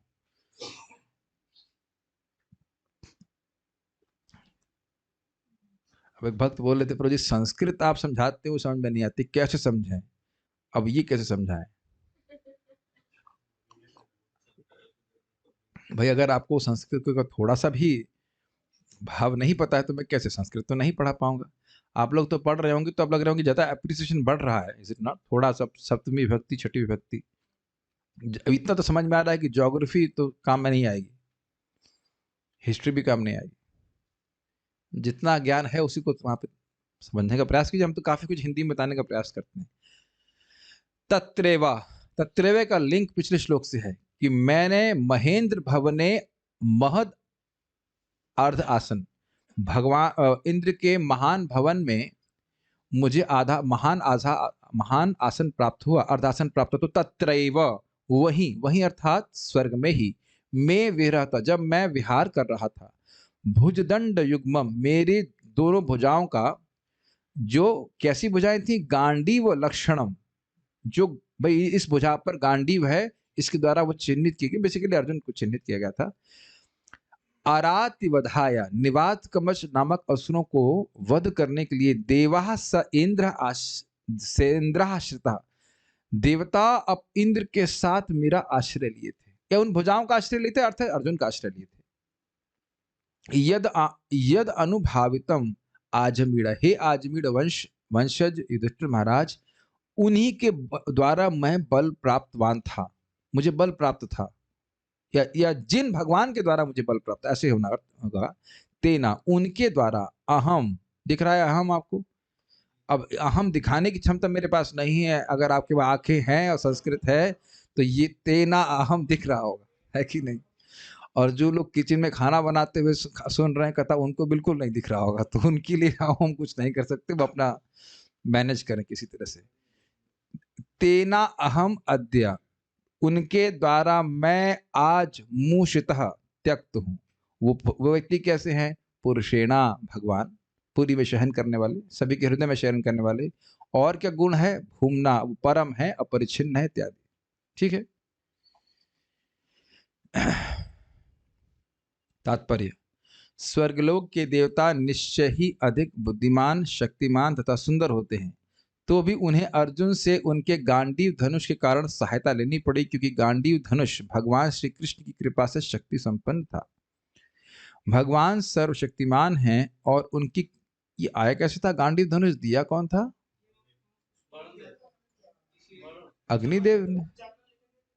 नहीं, मैं समझ रहा हूं अग्निदेव ने, मुझे भूल रहा हूं कौन दिया था, मैं समझ रहा हूं कोई भक्त है हेल्प करने के लिए, मय दानव ने दिया, दधीची ऋषि ने? नहीं, शायद नहीं, वरुण देव ने, अब जो भी हो, अग्निदेव ने दिया था। तो एक बोल रहे हैं भक्त, मुझे भी ऐसे कुछ याद आया कि अग्निदेव ने दिया था, अब पता नहीं, याद नहीं आ रहा कौन दिया था गांडीव धनुष। एक व्यक्ति को अर्जुन हराए थे, एक गंधर्व को, शायद वो दिया था, लेकिन अब मुझे भूल रहा हूँ, सब याद नहीं रहा। सभी लोग शायद लगा दे रहे हैं, तो शायद कोई शास्त्र नहीं होता है, शायद संहिता में नहीं लिखा है, शायद संहिता की बात को हम स्वीकार नहीं करेंगे, हमें याद नहीं, चलिए छोड़िए, जिसने भी दिया था। भगवान सर्वशक्तिमान है और उनकी कृपा से शुद्ध भक्त उनकी इच्छा के अनुसार शक्तिमान हो सकता है। ये बहुत सुंदर गुण भगवान का है। हमेशा भगवान अपने भक्तों को का गुणानुवाद बढ़ाना चाहते हैं, कि भक्ति भी इसी प्रकार से चाहते हैं। तो अपनी शक्ति भगवान अपने भक्तों में डालकर ऐसा कार्य करवाएंगे जो भगवान ऐसा लग रहा है बाह्य रूप से वो खुद नहीं कर सकते। जैसा कि आप जानते हैं महाभारत के युद्ध में अर्जुन को ख्याति प्राप्त हुई, वो बल कहाँ से आया? भगवान कृष्ण से। भगवान कृष्ण को बहुत अच्छा लगता है कि हमारे भक्तों को श्रेय प्राप्त हो, ये इनको बहुत अच्छा लगता है। ठीक है, करते ही हैं। जिसकी कोई सीमा नहीं होती है। कितना व्यक्ति को भगवान एम्पावर कर सकते हैं, इसकी कोई क्षमता नहीं, बस वो अपने को योग्य बनाना है भगवान की कृपा के लिए। प्रभुपाद जी बड़ा अद्भुत कहा करते थे कि भगवान तुमको 18 दिन में भगवान चाहे तो तुमको पूरा जगत दे सकते हैं, तुम करोगे क्या? सो जाओगे। ये सत्य बात है। अगर कोई अगर हमारे पास योग्यता हो तो पूरा विश्व कृष्ण भावना हम भावित कर सकते हैं, लेकिन योग्यता नहीं। इस कारण से योग्यता आप जानते ही हैं, वाचो वेगम मनसा क्रोध वेगम जिह्वा वेगम उदरपस्थ वेगम एतान वेगान यो विषहेत धीरा सर्वाम अपि मां पृथ्वीम सशिष्यात्। बहुत कठिन है ना। मैं विचार कर रहा था, जब भी मैं इंद्रियों से परेशान होता हूं तो मुझे स्मरण आता है मुचुकुंद महाराज का। कि मुचुकुंद महाराज बोले पूरी दुनिया को जीत के आते थे, लेकिन पत्नी के आगे घटने टेक देते थे। कितना इंद्रियां शक्तिशाली है। अग्निदेव दिया था ना।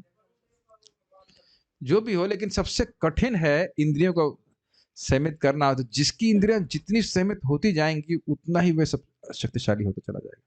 छोटी सी बात यहाँ पे आ रही थी, मैं बोलूंगा कि एक राजा हुए, शायद अलेक्जेंडर ही थे, और जब भारत आए तो उनने किसी योगी के बारे में सुना, तो उन्होंने कहा योगी को बुलाओ हमारे दरबार में। आया, योगी नहीं आया, तो वो खुद योगी से मिलने के लिए आए। तो उस योगी और भक्त से ने आते ही उनसे कहा, आओ मेरे दासों के दास। वो तो हिल गया, कहता मैं तो इतना बड़ा विश्व विजेता हूं और मैं आपके दासों का दास कैसे होगा? तो कहते हैं काम क्रोध लोभ मोह मद मात्सर्य, मैं ये सब मेरे दास हैं, मैं इन पे विजय प्राप्त कर चुका हूं, तुम आज भी उन्हीं के दास हो। इसलिए तुम मेरे दासों के दास हो। एक बार और इसी तरह विनोद की थी कि कोई राजा या शायद अलेक्जेंडर, मुझे नहीं जान रहा कौन, लेकिन ऐसे ही किसी भक्त के सामने कोटिया में आए तो कहे क्या मैं कुछ आपके लिए कर सकता हूँ? कहते हैं मेरी सूर्य की रोशनी के आप सामने आ रहे, हट जाइए सामने से। है कि ऐसे हम लोग भगवत गीता में भी सुन चुके हैं। एक अध्याय में महिमा थी, कोई एक राजा था, उसके चेला जम्मू कश्मीर गया था, वहां कश्मीर गया था, और वहां पे एक व्यक्ति थे जो, अब कुछ तो बहुत सिंपल व्यक्ति थे, और भगवत गीता का पारायण करने से, बार बार बोलने से उनकी इंद्रियां पूरी तरह संतुष्ट हो गई थी। तो वहां पे भी जो उनका सेवक था, के पूछता है क्या चाहिए? कहता है मुझे कुछ नहीं चाहिए। तब कुछ नहीं चाहिए ये सुनकर ही समझ गया कि बहुत महान व्यक्ति हैं। ये आत्मा का गुण है ना, न शोचित न कांक्षित। बातें आ रही हैं, हम खाली बोल रहे हैं कि इस प्रकार की शक्ति भगवान दे सकते हैं। किंतु जब भगवान किसी से अपनी शक्ति वापस ले लेते हैं तो वह भगवान की इच्छा से शक्ति विहीन हो जाता है। ठीक है, आगे पढ़ते हैं। अरे इस जगत में भी आप देखें, हिटलर आदि ने कितना बवाल कर दिया था पूरे जगत में। कितना, अगर शरीर की दृष्टि से देखा जाए, कोई पहलवान नहीं था वो, जो वह शक्ति भी तो भगवान की तरह ही प्राप्त थी उसको। किस विशेष प्रयोजन से भगवान ऐसा करते हैं, आगे देखते हैं। अब इस पे तो बहुत सारी कथाएं हैं, आज कर लें क्या? ठीक है, आपने हाँ सुना मैंने। यहाँ बहुत अच्छी अच्छी कथा है। इसमें ये श्लोक बड़ा अद्भुत, उसमें मिक्स है, इसमें दो लीलाएं मिक्स हैं, एक साथ बोल दे रहे हैं। देखिए मेरे पीछे बोलिए।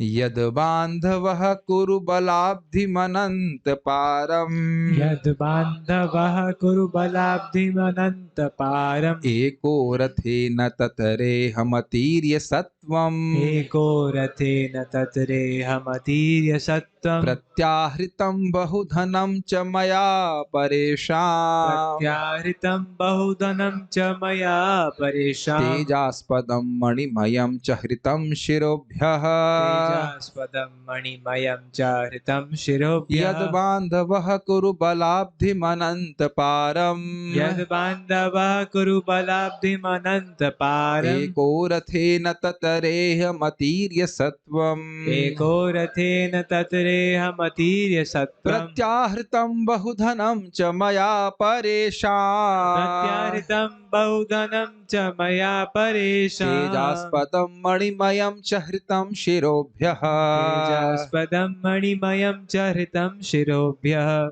बहुत सुंदर श्लोक है। 3 घटनाएं इसमें हैं। कौरवों की सैन्य शक्ति उस समुद्र की तरह थी जिसमें अनेक अजेय प्राणी रहते थे। फलतः वह दुर्लंघ थी, किंतु उनकी मित्रता के कारण मैं रथ पर आरूढ़ होकर उसे पार कर सका। ये एक पास टाइम याद रखिएगा। यह उन्हीं की कृपा थी कि मैं गौओं को वापस ला सका और बलपूर्वक राजाओं के तमाम मुकुट एकत्र कर सका जो समस्त तेज के स्रोत रत्नों से जटित थे। ये दूसरी लीला। ये 2 अलग अलग समय पे घटनाएं हुई हैं। एक ही साथ श्लोक में बोल दिया जा रहा है, लेकिन ये दोनों घटनाएं अलग अलग। अन्वय देखिए, यत बांधव, बांधु समझते हैं, उसी से आएगा बांधव, जिनकी मैत्री मात्र से, क्योंकि कृष्ण उनको अपना मित्र या बंधु मानते थे और वह भी इसी प्रकार से मानते। अहम अर्थात मैं, कुरु बलाब्धिम, कुरुओं की सैन्य शक्ति रूपी सागर को, जो अनंत पारम, जो दुर्लंघ था, अतीर्य और अजय, अतीर्य सत्वम, अजय भीष्म आदि तिमिंगलों रूपी वीरों से युक्त था, उसको थोड़ा समझने का प्रयास कीजिए। समुद्र अनंत पार दुर्लंघ क्यों कहते हैं? एक बहुत गंभीर होता है और दूसरा उसका विस्तार बहुत बड़ा। ये समझ में आया?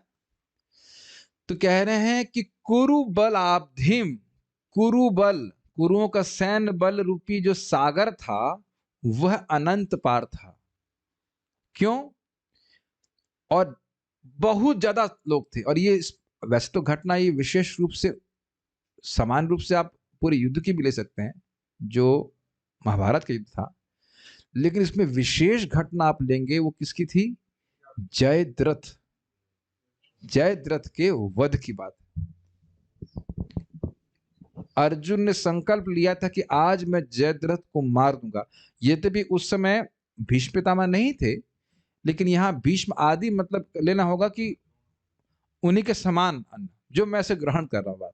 क्योंकि एक अकेले अर्जुन युद्ध हम हमेशा नहीं करते थे, जब सभी लोग युद्ध कर रहे, लेकिन विशेष रूप से जयद्रथ के समय जयद्रथ को मारने का संकल्प जब अर्जुन लिए थे तो वो अकेले ही बढ़ते जा रहे थे। This was amazing, is it not? और उन सबने शक्ति लगा दी थी कि आज अर्जुन को किसी भी तरह से रोक दे, चाहे पूरी शक्ति निजाम में लगा। और जयद्रथ को पता है, जयद्रथ को पूरी सेना के पीछे रख दिया गया था। अब मुझे लग रहा है कि शायद कुछ लोगों को यह नहीं पता होगा कि भगवान अर्जुन ने जयद्रथ को मारने का संकल्प क्यों लिया था। अब उसको भी बताएंगे, अभी बताएंगे, लेकिन पहले हम अन्वय पूरा कर लेते हैं। तो अब यहां समझा रहे हैं अतीर्य सत्वम। सत्वम का मतलब होता है जीव। तो कह रहे हैं कि जैसे एक समुद्र है, उसको वह गहरा तो है ही और उसका विस्तार बहुत अधिक है। अब उसमें भी बड़े भयानक जंतु हो तो उसको पार करना और मुश्किल हो जाएगा, है कि नहीं? तो कह रहे हैं अनंत पारम, उसमें वह पार करने में बाहर था और उसमें भी खा जाने वाले, तिमिंगल का मतलब होता है तिमिंगल, तिमी नामक जो मछली होती है 100 योजन बड़ी होती है, उसको भी जो खा जाए वह तिमिंगल कहलाता है। तो उपमा दी जा रही है कि भीष्म आदि इतने जबरदस्त योद्धा थे, वह खा जाते मुझको, बिल्कुल खत्म कर देते, लेकिन भगवान की बंधुता के कारण मैं उनको पार कर सका। यद्यपि हम जयद्रथ की घटना लेंगे वध की, तो उसमें भीष्म पितामह नहीं थे वहां पे, उस समय तो द्रोणाचार्य आदि भी थे, तो वह भी बहुत बड़े योद्धा थे। केवल भीष्म पितामह ही तो नहीं थे, बाकी सब तो थे ना उसमें।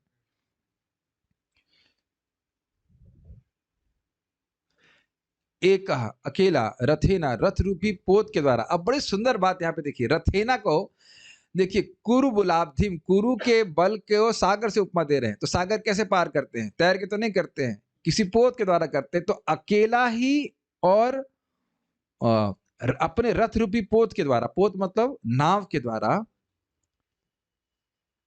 ततरे पार कर गया। मया च और मेरे द्वारा प्रत्याहृतम दूसरों के द्वारा ले जाया गया गोधन वापस ले लिया गया। अभी मैं अर्थ बता रहा हूँ, उसके पीछे कहानी बताऊंगा। परेशान च और शत्रु के शिरोभ्य सिरों से तेजास्पदम मणिमयम प्रकाश के स्रोत और मणियों से अलंकृत मुकुट रूपी बहुधनम बहुत से धन को हृतम मोहन अस्त्र के द्वारा मैं हर के ले आया। तो ये मैं कथा बताता हूँ तो समझ में आएगा। देखिए आ गया।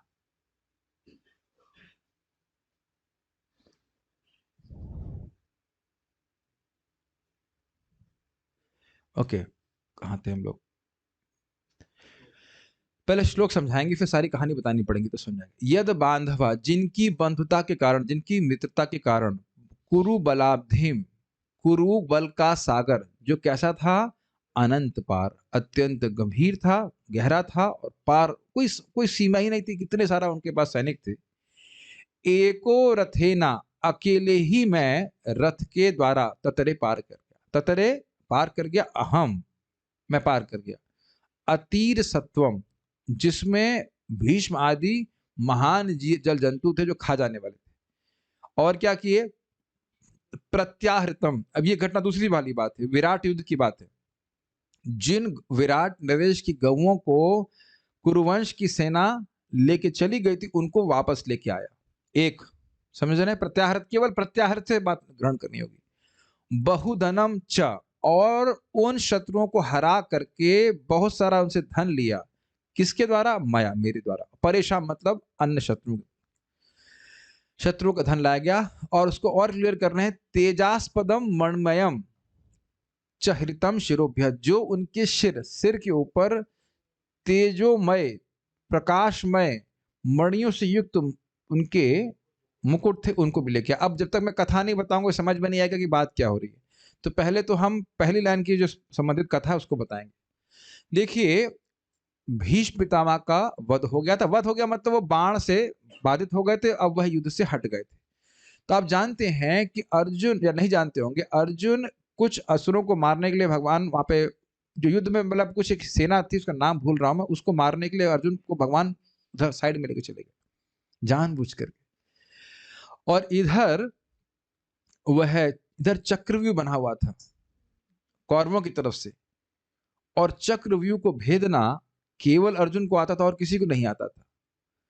तो समझ में नहीं आ रहा था कौन लीड करेगा।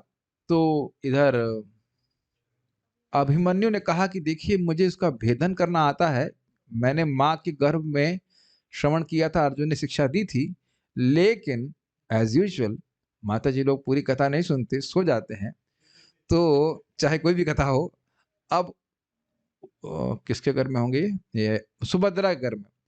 तो अब वो सुना रहे थे कथा, माता जी ने, वो क्या मतलब है बाण कैसे चलाते हैं और वो कैसे भेदन होता है, वहां थोड़ी देर तो हाँ हाँ करी होंगी, फिर वो पूछ रहे होंगे पराठा खाना है क्या जो भी है, ध्यान नहीं दी होंगी। तो बात रह गई और वो ध्यान नहीं दी, तो फिर वो यह नहीं सीख पाए कि उस चक्रव्यूह को भेदते कैसे, बाहर कैसे निकल के आते हैं। चक्रव्यूह समझ रहे हैं, वो ऐसा गोल गोल घूम करके होता है, जैसे स्पाइरल कहा जाता है, इस तरह से रचना की गई थी कौरव पक्षों की। तो उन्होंने योजना यह बनाई कि आप प्रवेश करो, युधिष्ठिर महाराज ने कहा हम आपके साथ में रहेंगे और आपकी सहायता करेंगे। तो अभिमन्यु इस प्रकार से जा रहे थे, लेकिन हुआ ये कि जयद्रथ उस व्यूह की रचना की शुरुआत में था और उसको शिवजी से आशीर्वाद प्राप्त था। अब इसके पीछे भी कथा है, क्योंकि जयद्रथ एक बार जब जंगल में रह रहे थे, मतलब ये लोग पांडव लोग रह रहे थे, तो इन्होंने द्रौपदी को हरण करने का प्रयास किया था, जबकि ये दामाद हैं, अर्जुन के दामाद से दामाद बोलते हैं क्या, उस बहन के पति, मतलब दूर की बहन के पति ऐसे कुछ लगता है, जो भी है बहनोई टाइप की लगता है। इन्होंने गलत दृष्टि से देखा और पकड़ने का प्रयास किया और अपने रथ पे जबरदस्ती बिठा भी लिया था। तो ऋषियों ने कहा भीम को कि ये जयद्रथ आपकी पत्नी को लेके चले गए, तो फिर भीम उनको पकड़ करके पिटाई की और उनकी मतलब मुंह छू जैसे काट कूट करके, आधा पूरा बाल आधे काट करके हाफ शेव करके शाकाल बना करके छोड़ दिए। अब उनकी बड़ी बेइज्जती हुई। तो जयद्रथ को बहुत दुख लगा था, लगना भी चाहिए, ऐसे लोगों को तो होना ही चाहिए था, गर्दनी काट देनी चाहिए थी, लेकिन अब छोड़ दी वो। तो जयद्रथ ने संकल्प लिया कि वह उनका बदला लेगा। तो शिवजी की आराधना किया, तपस्या की, तो शिवजी से वरदान लिया कि मैं पांडवों को मार सकूं। कहते यह तो वरदान तुमको हम दे नहीं सकते कि तुम पांडवों को मार सको। तो कहते ठीक है, एक दिन मैं युद्ध में उनको रोक सकूं, ये वरदान लिए। तो उस दिन वह शिवजी के बल के कारण अभिमन्यु तो आगे चले गए, और इधर ये अर्जुन नहीं थे उसमें, युधिष्ठिर, भीम, नकुल और सहदेव को अकेले ही जयद्रथ रोक दिया उस चक्रव्यूह की शुरुआत में ही। अब अभिमन्यु अंदर जाते जा रहे हैं, बाहर निकल नहीं पा रहे, पीछे से जैसे मान के चलिए गेट सब बंद कर दिया। समझ रहे हैं इस बात को। और आप जानते हैं, प्रसिद्ध बात है, आगे जाकर अभिमन्यु इतनी तीव्रता से युद्ध कर रहे थे कि कोई अकेला उनसे युद्ध नहीं कर पा रहा था। सोचिए कितनी शक्ति थी उनके पास। तो काफी सारे द्रोणाचार्य, कृपाचार्य और क्या नाम, अश्वत्थामा, कर्ण भी, यस, क्योंकि भीष्म पितामह का मतलब हट गए थे युद्ध से, तो कर्ण, दुर्योधन, दुशासन आदि सब लोग मिल करके उनको हराए, जबकि ये बिल्कुल धर्म के खिलाफ था, गलत था। लेकिन वो बोले कि अरे भाई, भीष्म को छल से मारा है ना, स्त्री को सामने रख कर, क्या नाम था, शिखंडी को सामने रख करके मारा है, धर्म तो इन्होंने रोक ही दिया है। धर्म क्या चल रहा है? कुछ नहीं चल रहा है धर्म, मारो इसको ऐसे करके, नहीं तो खत्म कर देगा हमको। तो इस प्रकार से जो कर रहे थे, तो फिर अभिमन्यु को बड़ी ही निर्ममता से मारा गया, और उनके माथे पे पांव मारे थे, क्या नाम है, दुशासन। इस प्रकार से ये सब नहीं चलता था, ये सब धर्म के अनुसार नहीं था। मारिए, लेकिन इस प्रकार से अपमान नहीं किया जाना चाहिए। तो जो भी हो, वो उसके पीछे भी घटना है क्योंकि अभिमन्यु सोम के पुत्र थे, और जब उनको बोला गया कि भाई भगवान अवतरित हो रहे हैं तो इनको भी भेजा जाए, तो कहते नहीं, हम अपने बेटे को नहीं भेजेंगे, अपने बेटे को नहीं भेजेंगे। तो ये बोला गया कोई बात नहीं, 16 साल तक रहेंगे, फिर वापस आ जाएंगे। तो कोई जाति नहीं थी, उसके पीछे भी घटना है देख रहे, घटना में घटना उलझी हुई। तो अब जब अर्जुन को मालूम चला, तो अर्जुन को तो बहुत क्रोध आया, और बोले कि कल मैं जयद्रथ को नहीं मारा तो मैं अग्नि में प्रवेश कर लूंगा। तो अगले दिन अब सब लोग सोचे पूरी ताकत लगा दो, आज अगर जयद्रथ किसी तरह बच गया तो अब अर्जुन अग्नि में प्रवेश कर लेंगे। बड़ी रोचक घटना है, मुझे बड़ी रोमांचक लगती है। तो अब अर्जुन जिस गति से युद्ध कर रहे हैं, उसकी आप कल्पना नहीं कर सकते। मैं फिर आपको ध्यान आकृष्ट करूंगा, कुरुक्षेत्र से लेकर चंडीगढ़ तक इतना बड़ा युद्ध क्षेत्र था, और बीच में उसका स्मरण भी कर रहे हैं, बीच में उनके घोड़े थक गए थे, और उनको कुछ मतलब करना था, तो वो भगवान कुछ युक्ति दिए, कुछ ऐसा कुछ भगवान माया कर दिए कि उनके युद्ध, उन पर अटैक नहीं कर पाए, उनके घोड़ों के बाढ़ निकाले इत्यादि। वही उसी टाइम युद्ध के समय ही। और बड़ा रुचिकर था कि बीच में द्रोणाचार्य आते, उनको तो टाइम, बेसिकली उन्हें अर्जुन का सबने टाइम किल करना था। अर्जुन से युद्ध करने की क्षमता किसी में नहीं थी, लेकिन टाइम किल करना था लोगों को। तो द्रोणाचार्य आगे युद्ध करने के लिए, तो भगवान कहे उनसे युद्ध कर रहे हैं अर्जुन, भाई चैलेंज किया तो युद्ध करना पड़ेगा। तो भगवान को युक्ति दिए, देखो इनसे युद्ध करने से समय खराब हो रहा है, कुछ मतलब नहीं है।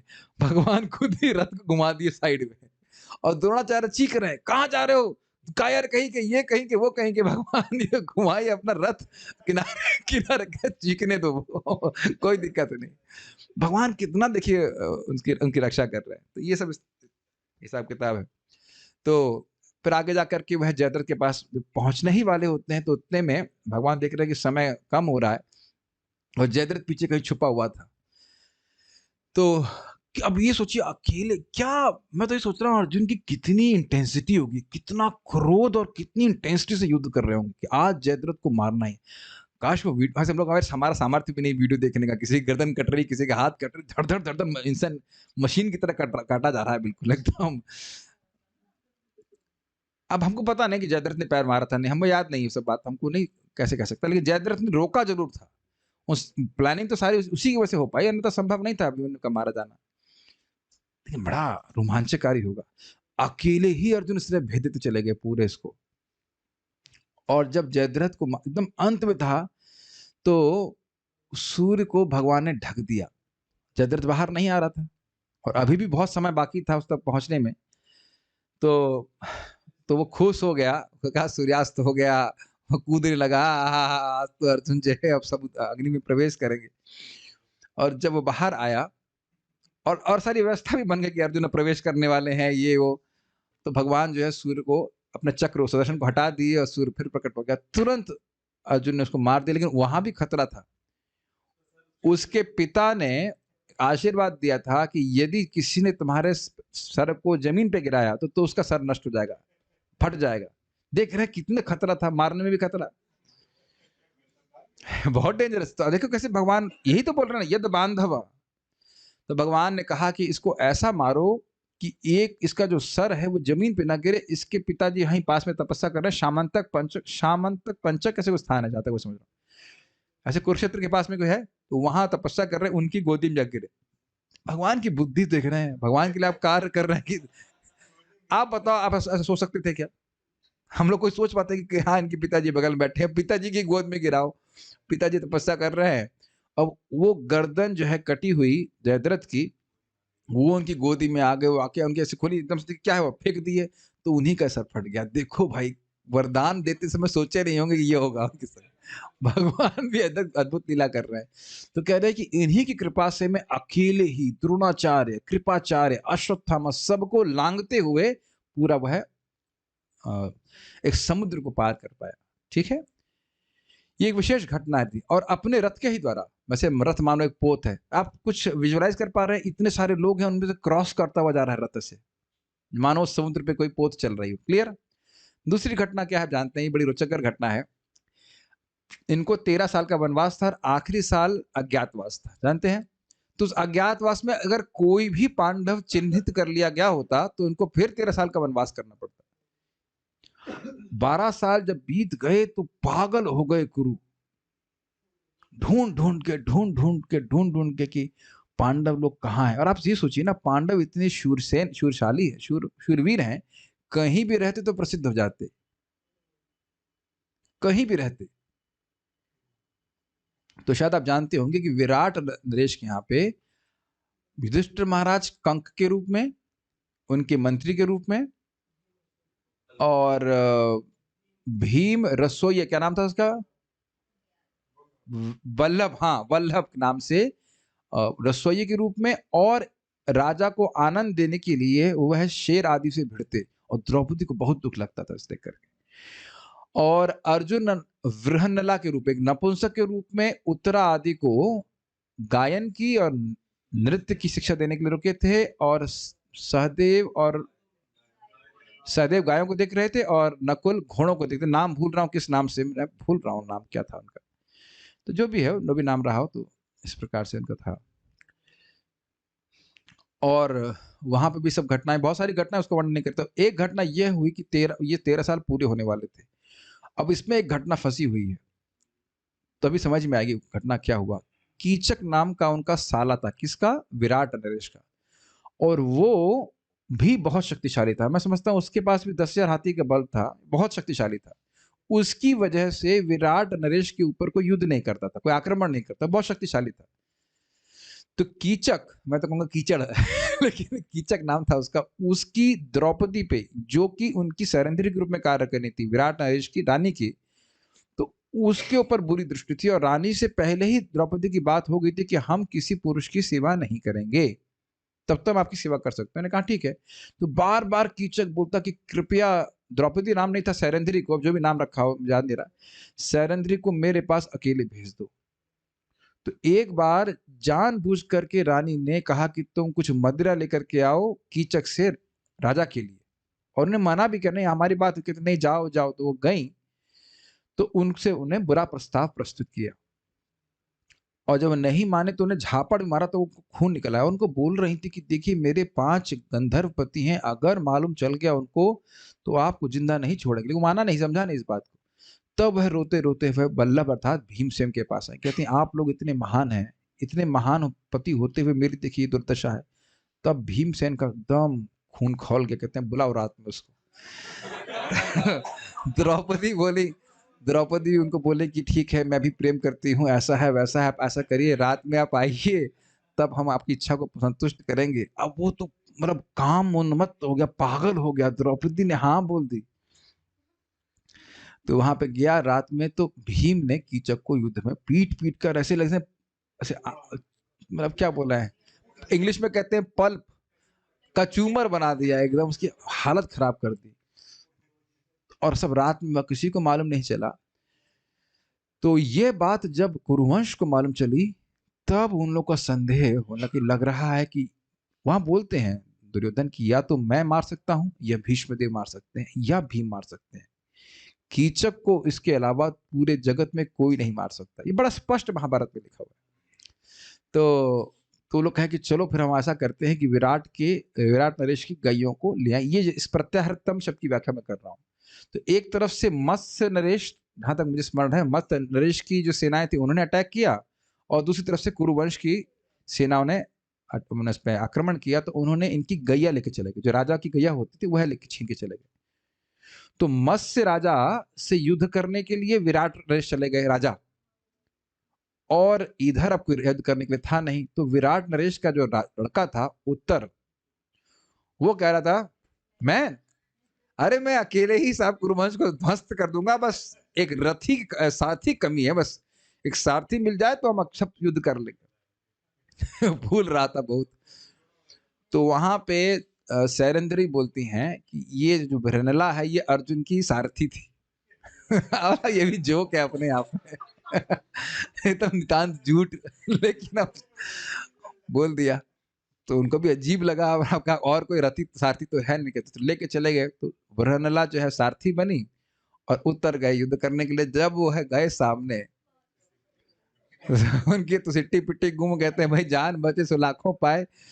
भागने लगे तो उनको पीछे से पकड़ लिए, उठा लिए, क्या नाम है, अर्जुन।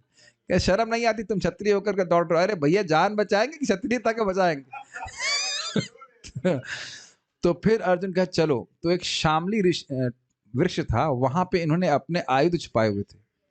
तो फिर वहां से अर्जुन ने अपने आयुध उतारे और फिर युद्ध किया था। तो उनको हरा करके गायों को प्राप्त किया। उसके बाद क्या हो रहा है देखिए, बहुधनम जो उसकी व्याख्या हो रही है, इसकी मैं करने का प्रयास करूंगा।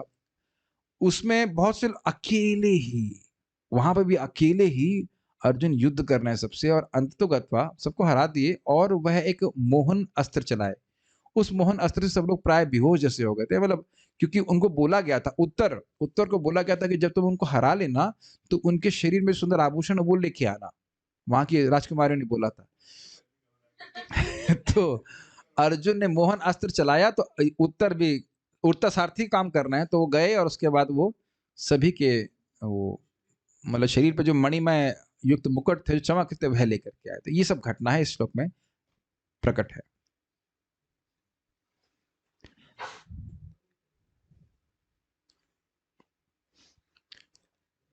यद बांधव श्रीधरी इत्यादि 3 श्लोकों का भी मुषितो हम इस पहले के श्लोक से ही संबंध है। देखिए यहाँ पे भी यत शब्द आ रहा है, मतलब जिनकी। तो हमने श्लोक क्रमांक 13 में देखा था कि तेना, उन भगवान के द्वारा मैं त्यक्त हूं। तो जैसे तेना शब्द का अन्वय पिछले के श्लोकों से था, जिसमें येना येना येना था, येना यत यस इत्यादि था, उसी तरह अब भी जहां इसके आगे भी ये जब आ रहा है यत यस, जो कुछ भी आएगा उसका संबंध श्लोक क्रमांक 13 के तेना शब्द से है। उन भगवान के द्वारा मैं त्यक्त हो गया हूं।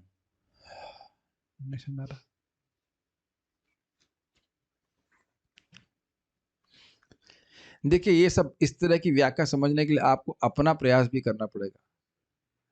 संस्कृत की खास कोई जरूरत नहीं, थोड़ा थोड़ा समझ लेंगे, लेकिन अगर अपने से प्रयास नहीं करेंगे तो ये, आप जाने कथा तो मैं सुना रहा हूँ लेकिन कुछ टीका भी पढ़ा रहा हूँ, तो उसके लिए थोड़ा अपने प्रयास रहेगा। नहीं करना चाहते तो कोई दिक्कत नहीं है, लेकिन सुन लीजिए वो भी अच्छा है, लेकिन थोड़ा सा अभ्यास करना पड़ता है।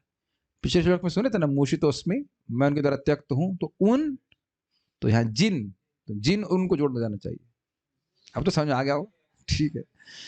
अब मेरे पास और कोई तरीका नहीं समझाने का, उसके लिए थोड़ा सा अपने को प्रयास करना होगा। देखिए कहते रहिए कि हम घंटे 2 घंटा दुनिया के काम करते हुए भागवत पढ़ लेंगे, हो नहीं सकता है। मैं तो दिन में देख लिया हूँ, कभी दिन में तैयारी नहीं कर पाता हूँ। जो तैयारी होगी अब रात में बैठ के हो पाती है। पूरा एकाग्र मन से शांत चित्त होकर के आप जब थोड़ा सा पढ़ेंगे तब बात समझ में आती है। कथा की दृष्टि सुनेंगे तो अच्छा है, वो भी ठीक है, लेकिन रियली हम शब्दों को समझना चाहते हैं, उसको अर्थ समझना चाहते हैं, तो थोड़ा सा तो समय निकालना पड़ेगा मानव जीवन का। बाकी कितना महत्व हम समझ रहे हैं वो अपने जीवन में देख लीजिएगा। 3 श्लोकों का भी मूषितो हम इस पहले के श्लोक से संबंध है। भगवान श्री कृष्ण का बांधव अकेला ही मैं, जिसकी गंभीरता और देश का कोई अंत नहीं था, ऐसी कौरवों की सेना रूपी सागर को मैंने पार कर लिया। ठीक है, कितनी गहरी थी और व्यापक थी, इसलिए बोल रहा है। एक से एक उसमें मतलब युद्ध करने में वीर लोग थे। अपर्याप्तम तदस्माकम बलम भीष्माभिरक्षितम, हमारी, दुर्योधन बोल रहा है कि हमारी सेना की शक्ति का कोई और छोर ही नहीं, भीष्म के द्वारा रक्षित है। उसके पश्चात विराट की गौओं को लौटा लाने के समय दुस्तर पराक्रम वाले तिमिंगल इत्यादि समान भीष्म इत्यादि वीरों से पार पाना असंभव था। ऐसे शत्रुओं के द्वारा ले जाए जाते हुए गोधन को मैं लौटा लाया और शत्रुओं के सिरों से तेज तथा प्रभाव युक्त उष्णीश स्वरूप। अब उष्णीश स्वरूप क्या होता है? देखिए, उष्णीश का मतलब होता है, जैसे आपने देखा होगा कि लोगों के चेहरे दिखाए जाते हैं, उसके पीछे घेरा दिखाई देते हैं, हेलो बोलते हैं, हेलो इंग्लिश में। ऑरा कह सकते हैं, लेकिन आपने देखा कि पीछे सर के पीछे से दिखाते हैं, तो उनका चेहरा जो उनका जो मुख था, सर था, वो चमक रहा था उन मुकुट के द्वारा, मुकुट से जो प्रकाश निकल रहा था। हाँ, लाइट दिखाते हैं उसी तरह से, वाकई चमक रहा था, ऐसा नहीं खाली फोटोशॉप से कर दिया वाकई कर रहा था कि नहीं, आजकल तो कर देते, किसी के आगे लगा देंगे पीछे वो। मणिमय मुकुट रूपी बहुत धनों को गंधर्वास्त्र से मोहित करके ले आया। वो सब मतलब ऐसे जमाई से बेहोश से हो गए, जमाई से लेने लगे। यह सब कुछ मैंने भगवान श्री कृष्ण का बांधव होने के कारण ही कर सका, और भगवान ने शक्ति दी। यद्यपि प्रत्यक्ष रूप से भगवान उस समय युद्ध में नहीं थे, लेकिन अर्जुन समझ रहा है कि जो कुछ भी कर पाया मैं भगवान कृष्ण की कृपा से कर पा रहा था। तात्पर्य, कौरवों के पक्ष में भीष्म, द्रोण, कृप तथा कर्ण जैसे बड़े बड़े सेना नायक थे, और उनकी सैन्य शक्ति विशाल समुद्र की तरह दुर्लंघ थी। इसलिए बोल रहे हैं कुरु बलाब्धिम शब्द यहाँ पे आया। फिर भी यह श्री कृष्ण की कृपा थी कि अर्जुन ने अकेले ही रथ पर बैठकर उन सबों को एक एक करके सरलता से समाप्त कर दिया। दूसरे पक्ष के सेनापतियों में अनेक परिवर्तन हुए, किंतु पांडवों की ओर से श्री कृष्ण द्वारा चालित रथ पर आरूढ़ अर्जुन अकेले इस महायुद्ध का भार संभाले रही। कितनी आश्चर्य की बात है कि धृष्टद्युम्न अंत तक 18 दिनों तक सेनापति के रूप में विद्यमान रहे। आश्चर्य नहीं लग रहा आपको? और धृष्टद्युम्न बीज पितामह के सामने मच्छर भी नहीं थे, कुछ नहीं थे। अगर आप लोग अभी भी ना समझ पा रहे हो तो ये समझ लीजिए कि परशुराम भीष्मदेव को हरा नहीं पाए थे। थोड़ा समझने का प्रयास कीजिए कि भीष्मदेव की शक्ति कितनी थी। और वो परशुराम क्या है, कार्तवीर अर्जुन को खत्म कर दिए थे अकेले ही, जबकि वो सेना के साथ था। और वो कार्तवीर अर्जुन क्या था, रावण को क्या कांख बोलते हैं, कांख में दबा दिया था। अब समझिए कि परशुराम की शक्ति कितनी अधिक होगी। और वह परशुराम अकेले सारे क्षत्रियों को मार दिए थे प्राय 21 बार, ठीक। और वह भीष्मदेव को हरा नहीं पाए। अब सोचिए कि भीष्मदेव की शक्ति कितनी होगी। अद्भुत है कि नहीं? परशुराम की कितनी शक्ति होगी बताइए। और भीष्मदेव से वो एक सिंगल का युद्ध हो रहा है, भीष्मदेव का सेना भी नहीं है, अकेले अकेले युद्ध कर रहे हैं, भीष्मदेव को हरा नहीं पाए, इतनी शक्ति। वहां बोलते भी है भीष्म, बड़े डायलॉग बोलते हैं, कहते हैं, पहले परशुराम बोलते हैं मैंने 21 बार क्षत्रियों को मारा है, तो भीष्मदेव कहते हैं मैं गंगा पुत्र भीष्म तब नहीं था तो बोलते थे इसलिए मार दिया आप, क्योंकि गंगा पुत्र भीष्म वहां पे नहीं था। जबकि दोनों शिष्य और गुरु का संबंध है, लेकिन अब युद्ध पे आए तो युद्ध पे चल रही बात, ऐसे बोलते हैं गंगा पुत्र भीष्म नहीं। तब कितनी उनकी शक्ति थी, वसु थे ना वो तो। और क्या अद्भुत युद्ध होगा बाद में ना, ऊपर से देवता लोग आते हैं, क्या कहते हैं आप, क्या आप एक स्त्री के पीछे आप दोनों युद्ध करें, बंद करिए इसको, तो फिर दोनों छोड़ देते हैं इसको युद्ध करना। वो भी लंबी कथा उलझी हुई है, उसको हम छोड़ रहे हैं। हम खाली इतना बोल रहे हैं कि भीष्म पितामह कितने शक्तिशाली थे। हाँ, तो परशुराम भगवान के अवतार है, तो ये भी वसु हैं, जो भी है, लेकिन नहीं मार पाए उनको। एक से बढ़कर एक है। ये सब भगवान की, तो आप समझ रहे हैं, ये सब भगवान की कृपा से ही हुआ कि भीष्मदेव, सब लोग ध्वस्त हो गए, लेकिन अर्जुन ध्वस्त नहीं हुए। इसी प्रकार जब पांडव विराट के महल में अज्ञातवास कर रहे थे, तो कौरवों ने राजा विराट से झगड़ा मोल लिया और उनकी बड़ी तादाद में गवें हर ली। समझ में आया क्यों? गवें हरी जाएंगी, ये तो युद्ध कर नहीं पाएंगे, पांडव जरूर सहायता के लिए आएंगे, तुरंत समझ लिया जाएगा। और युद्ध के समय लोगों ने समझ भी लिया ये अर्जुन है, लेकिन बीच में कहती है 13 साल बीत चुके हैं, यद्यपि तुमने अर्जुन को चिन्हित कर लिया है, लेकिन 13 साल बीत चुके हैं। अब तुम ये नहीं कह सकते कि तुमने इनका अज्ञातवास भंग किया है। तो सोचने वाली बात है ना। ये नहीं सोच रहे कि अर्जुन अगर अपने आप को प्रकट कर देंगे और तो उनका अज्ञातवास डिस्टर्ब हो जाएगा, तो फिर 13 साल का वनवास। तो भगवान की ऐसी सुंदर व्यवस्था रही कि युद्ध भी किए और उसी समय समाप्त हो गया समय।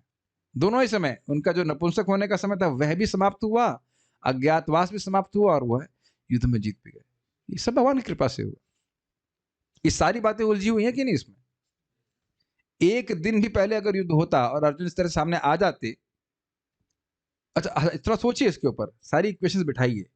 एक दिन पहले युद्ध होता और मान लो अर्जुन युद्ध करने नहीं आते, तो क्या कुरुवंश के लोग आकर के विराट पे कब्जा नहीं कर लेते? क्या पकड़ नहीं लेते इन लोगों को? तो फिर 13 साल के लिए वनवास हो जाता। सोचने वाली बात है ना। तो सब भगवान की कृपा से ऐसा हुआ कि जिस दिन ये लोग पहुंचे उसी दिन उनका नपुंसकता का जो शाप था वह समाप्त हुआ, उसी दिन वह युद्ध हुआ, इत्यादि इत्यादि सारी बातें हुई। तो वो अपनी प्लानिंग कर रहे हैं, लेकिन भगवान की प्लानिंग तो अलग ही चल रही है ना। भगवान कंप्यूटर नहीं, जो कंप्यूटर की जरूरत नहीं है इनको। जब वे गांव में ले जा रहे थे तो अर्जुन ने उनसे अज्ञातवास में युद्ध किया और गायों के साथ बलपूर्वक लूटी हुई संपत्ति तथा राज मुकुटों में लगे रत्नों को भी उनसे छीन लिया। अब मैं समझ रहा हूं कि वह बरहला के रूप में युद्ध नहीं किए थे। जहां तक मैंने पढ़ा तो वह अर्जुन के वेश में युद्ध किए थे, चेंज किया था, समझ गए थे वो। अर्जुन स्मरण करने लगे कि यह सब भगवान कृष्ण की ही कृपा से संभव हो सका। Okay, so we shall stop here. कोई प्रश्न तो मेरे ख्याल से होगा नहीं। आज महाभारत का सीरियल दिखाया आप लोगों ने तो ठीक है। हरे कृष्णा। शिला प्रभुपाद की, भगवान की कृपा से ही हम कुछ कर पाते हैं, बार बार शिक्षा प्राप्त हो रही है। So we shall stop here. Shrimad Bhagavatam की जय। शिला प्रभुपाद की